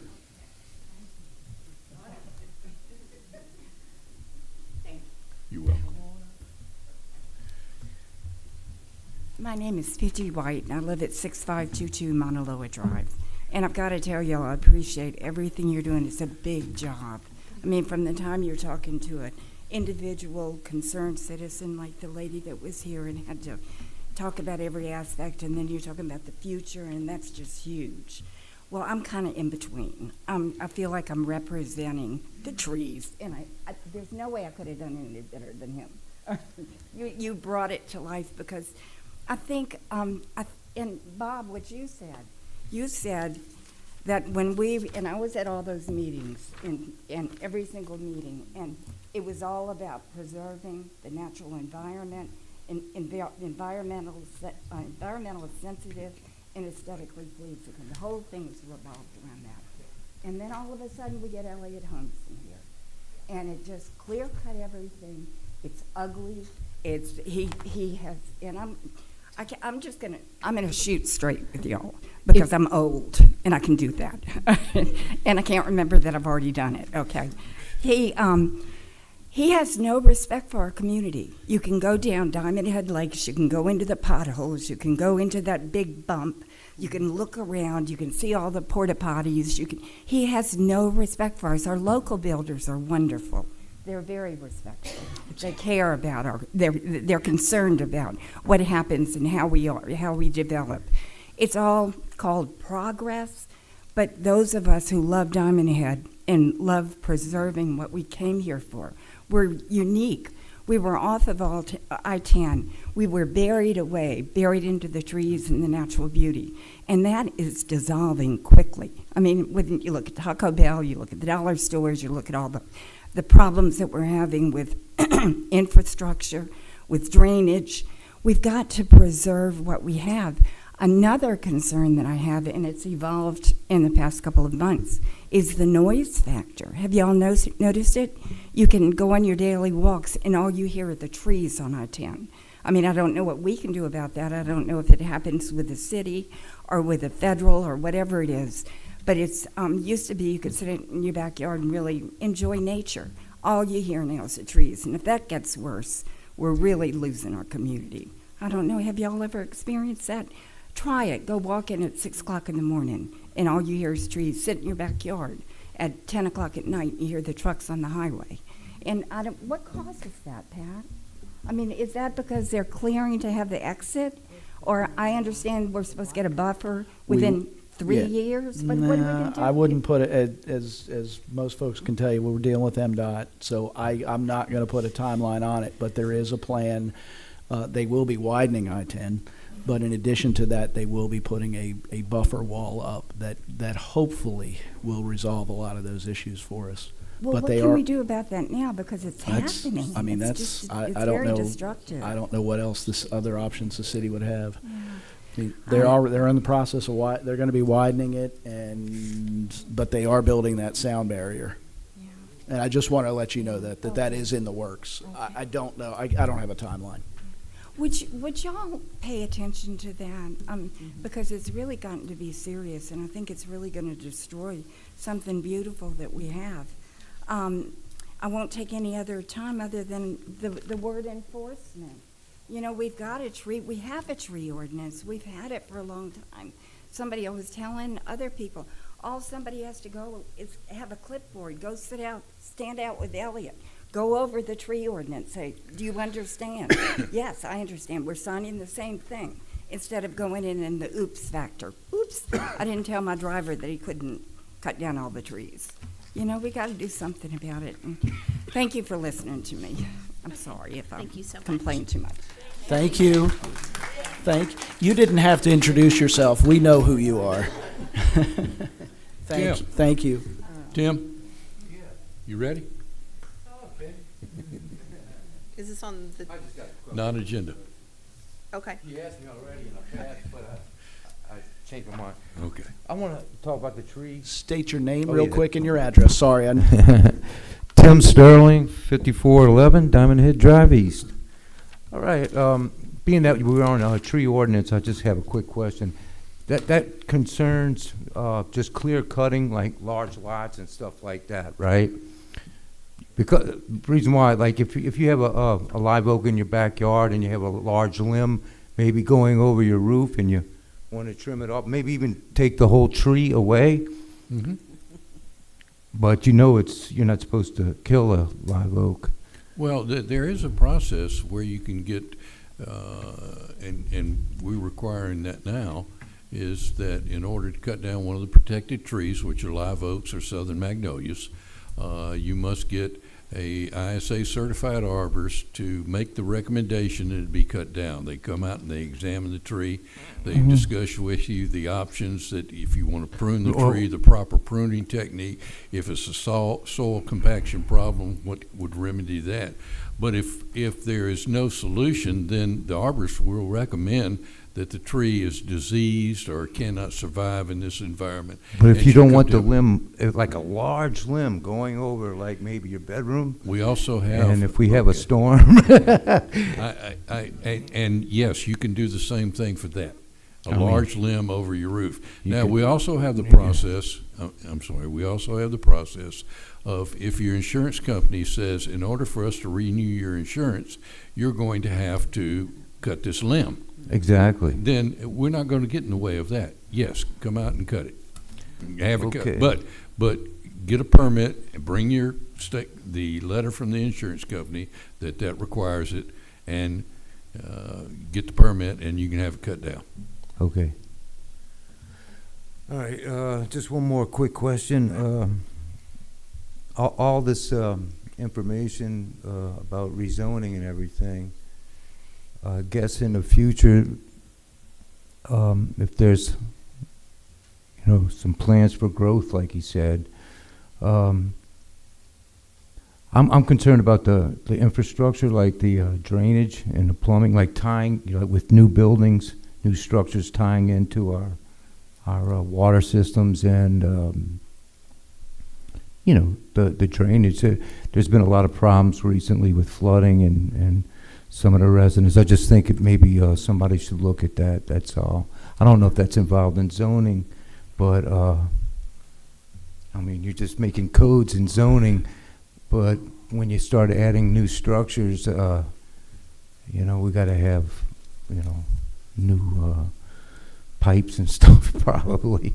Right. When we have new developments come in, whether they're a subdivision development or a commercial development coming in, we sit down with the fire department, water and sewer district, our city engineers, our building department, and we go over the plans and have them reviewed by each of those to make sure that they can provide the services that they provide in addition to us.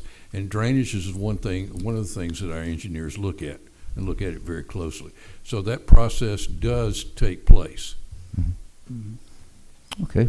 Okay. Thank you. You're welcome. Okay. All right. Any- Cynthia? Nope. All right, that's it. So the open comments for non-agenda items is done? Right. Okay. All right. Any comments from the commissioners? Okay. Communication and announcements. The next city council meeting is Tuesday, February the 6th, 2024, here at City Hall. The next planning commission meeting is Tuesday, February 27th, 2024. Do we have any agenda items for that meeting, Mr. Rich? Yes, we have a variance. We also have the continuation of the tree ordinance and the code rewrite. So we do have a variance. Okay. Can we get a motion to adjourn? So, Oh, Sorry. for the tree ordinance, we're giving 30 days to review. Correct. And then a continuation of discussion at the next meeting. that's correct. Okay, and then in March, Vote. hopefully. Yep, that's what we're thinking. Vote. Yep, Okay. so we will Vote. be cutting the comments off in 30 days. Okay. Okay. I'm sorry, can I also, about the buffer, so if we think that we need a larger buffer, where do we think we need a larger buffer? Make a comment on the website, or we've made some notes already, and Bob's here too. He's listening, so Okay. we're kind Yeah, of, but- we've got a note. Yeah, So- but I think you've already made comments, so you're familiar with that, right? Me? Yeah, haven't you Yeah. already made comments on the, No, she hasn't. no, okay, my I'm bad. thinking of someone else. But we've Okay. got it. We've got it, and we're gonna double check it. Can we get a motion to adjourn? A second? All those in favor? Aye. All those opposed? You better Meeting not be adjourned. any opposition to that. None. You're welcome, Jeff. Yeah. Oh, that'd be great, and have them send it to all of us. Great, thank you. I would. Thank you. I would. Yes, I am. I thought you were familiar. If they do have Let's not leave Diamond. No, February 6th. 2 weeks from today. That's right. February 6th. I'll send you an email tomorrow. All right? Okay, very good. Just in case. You're welcome.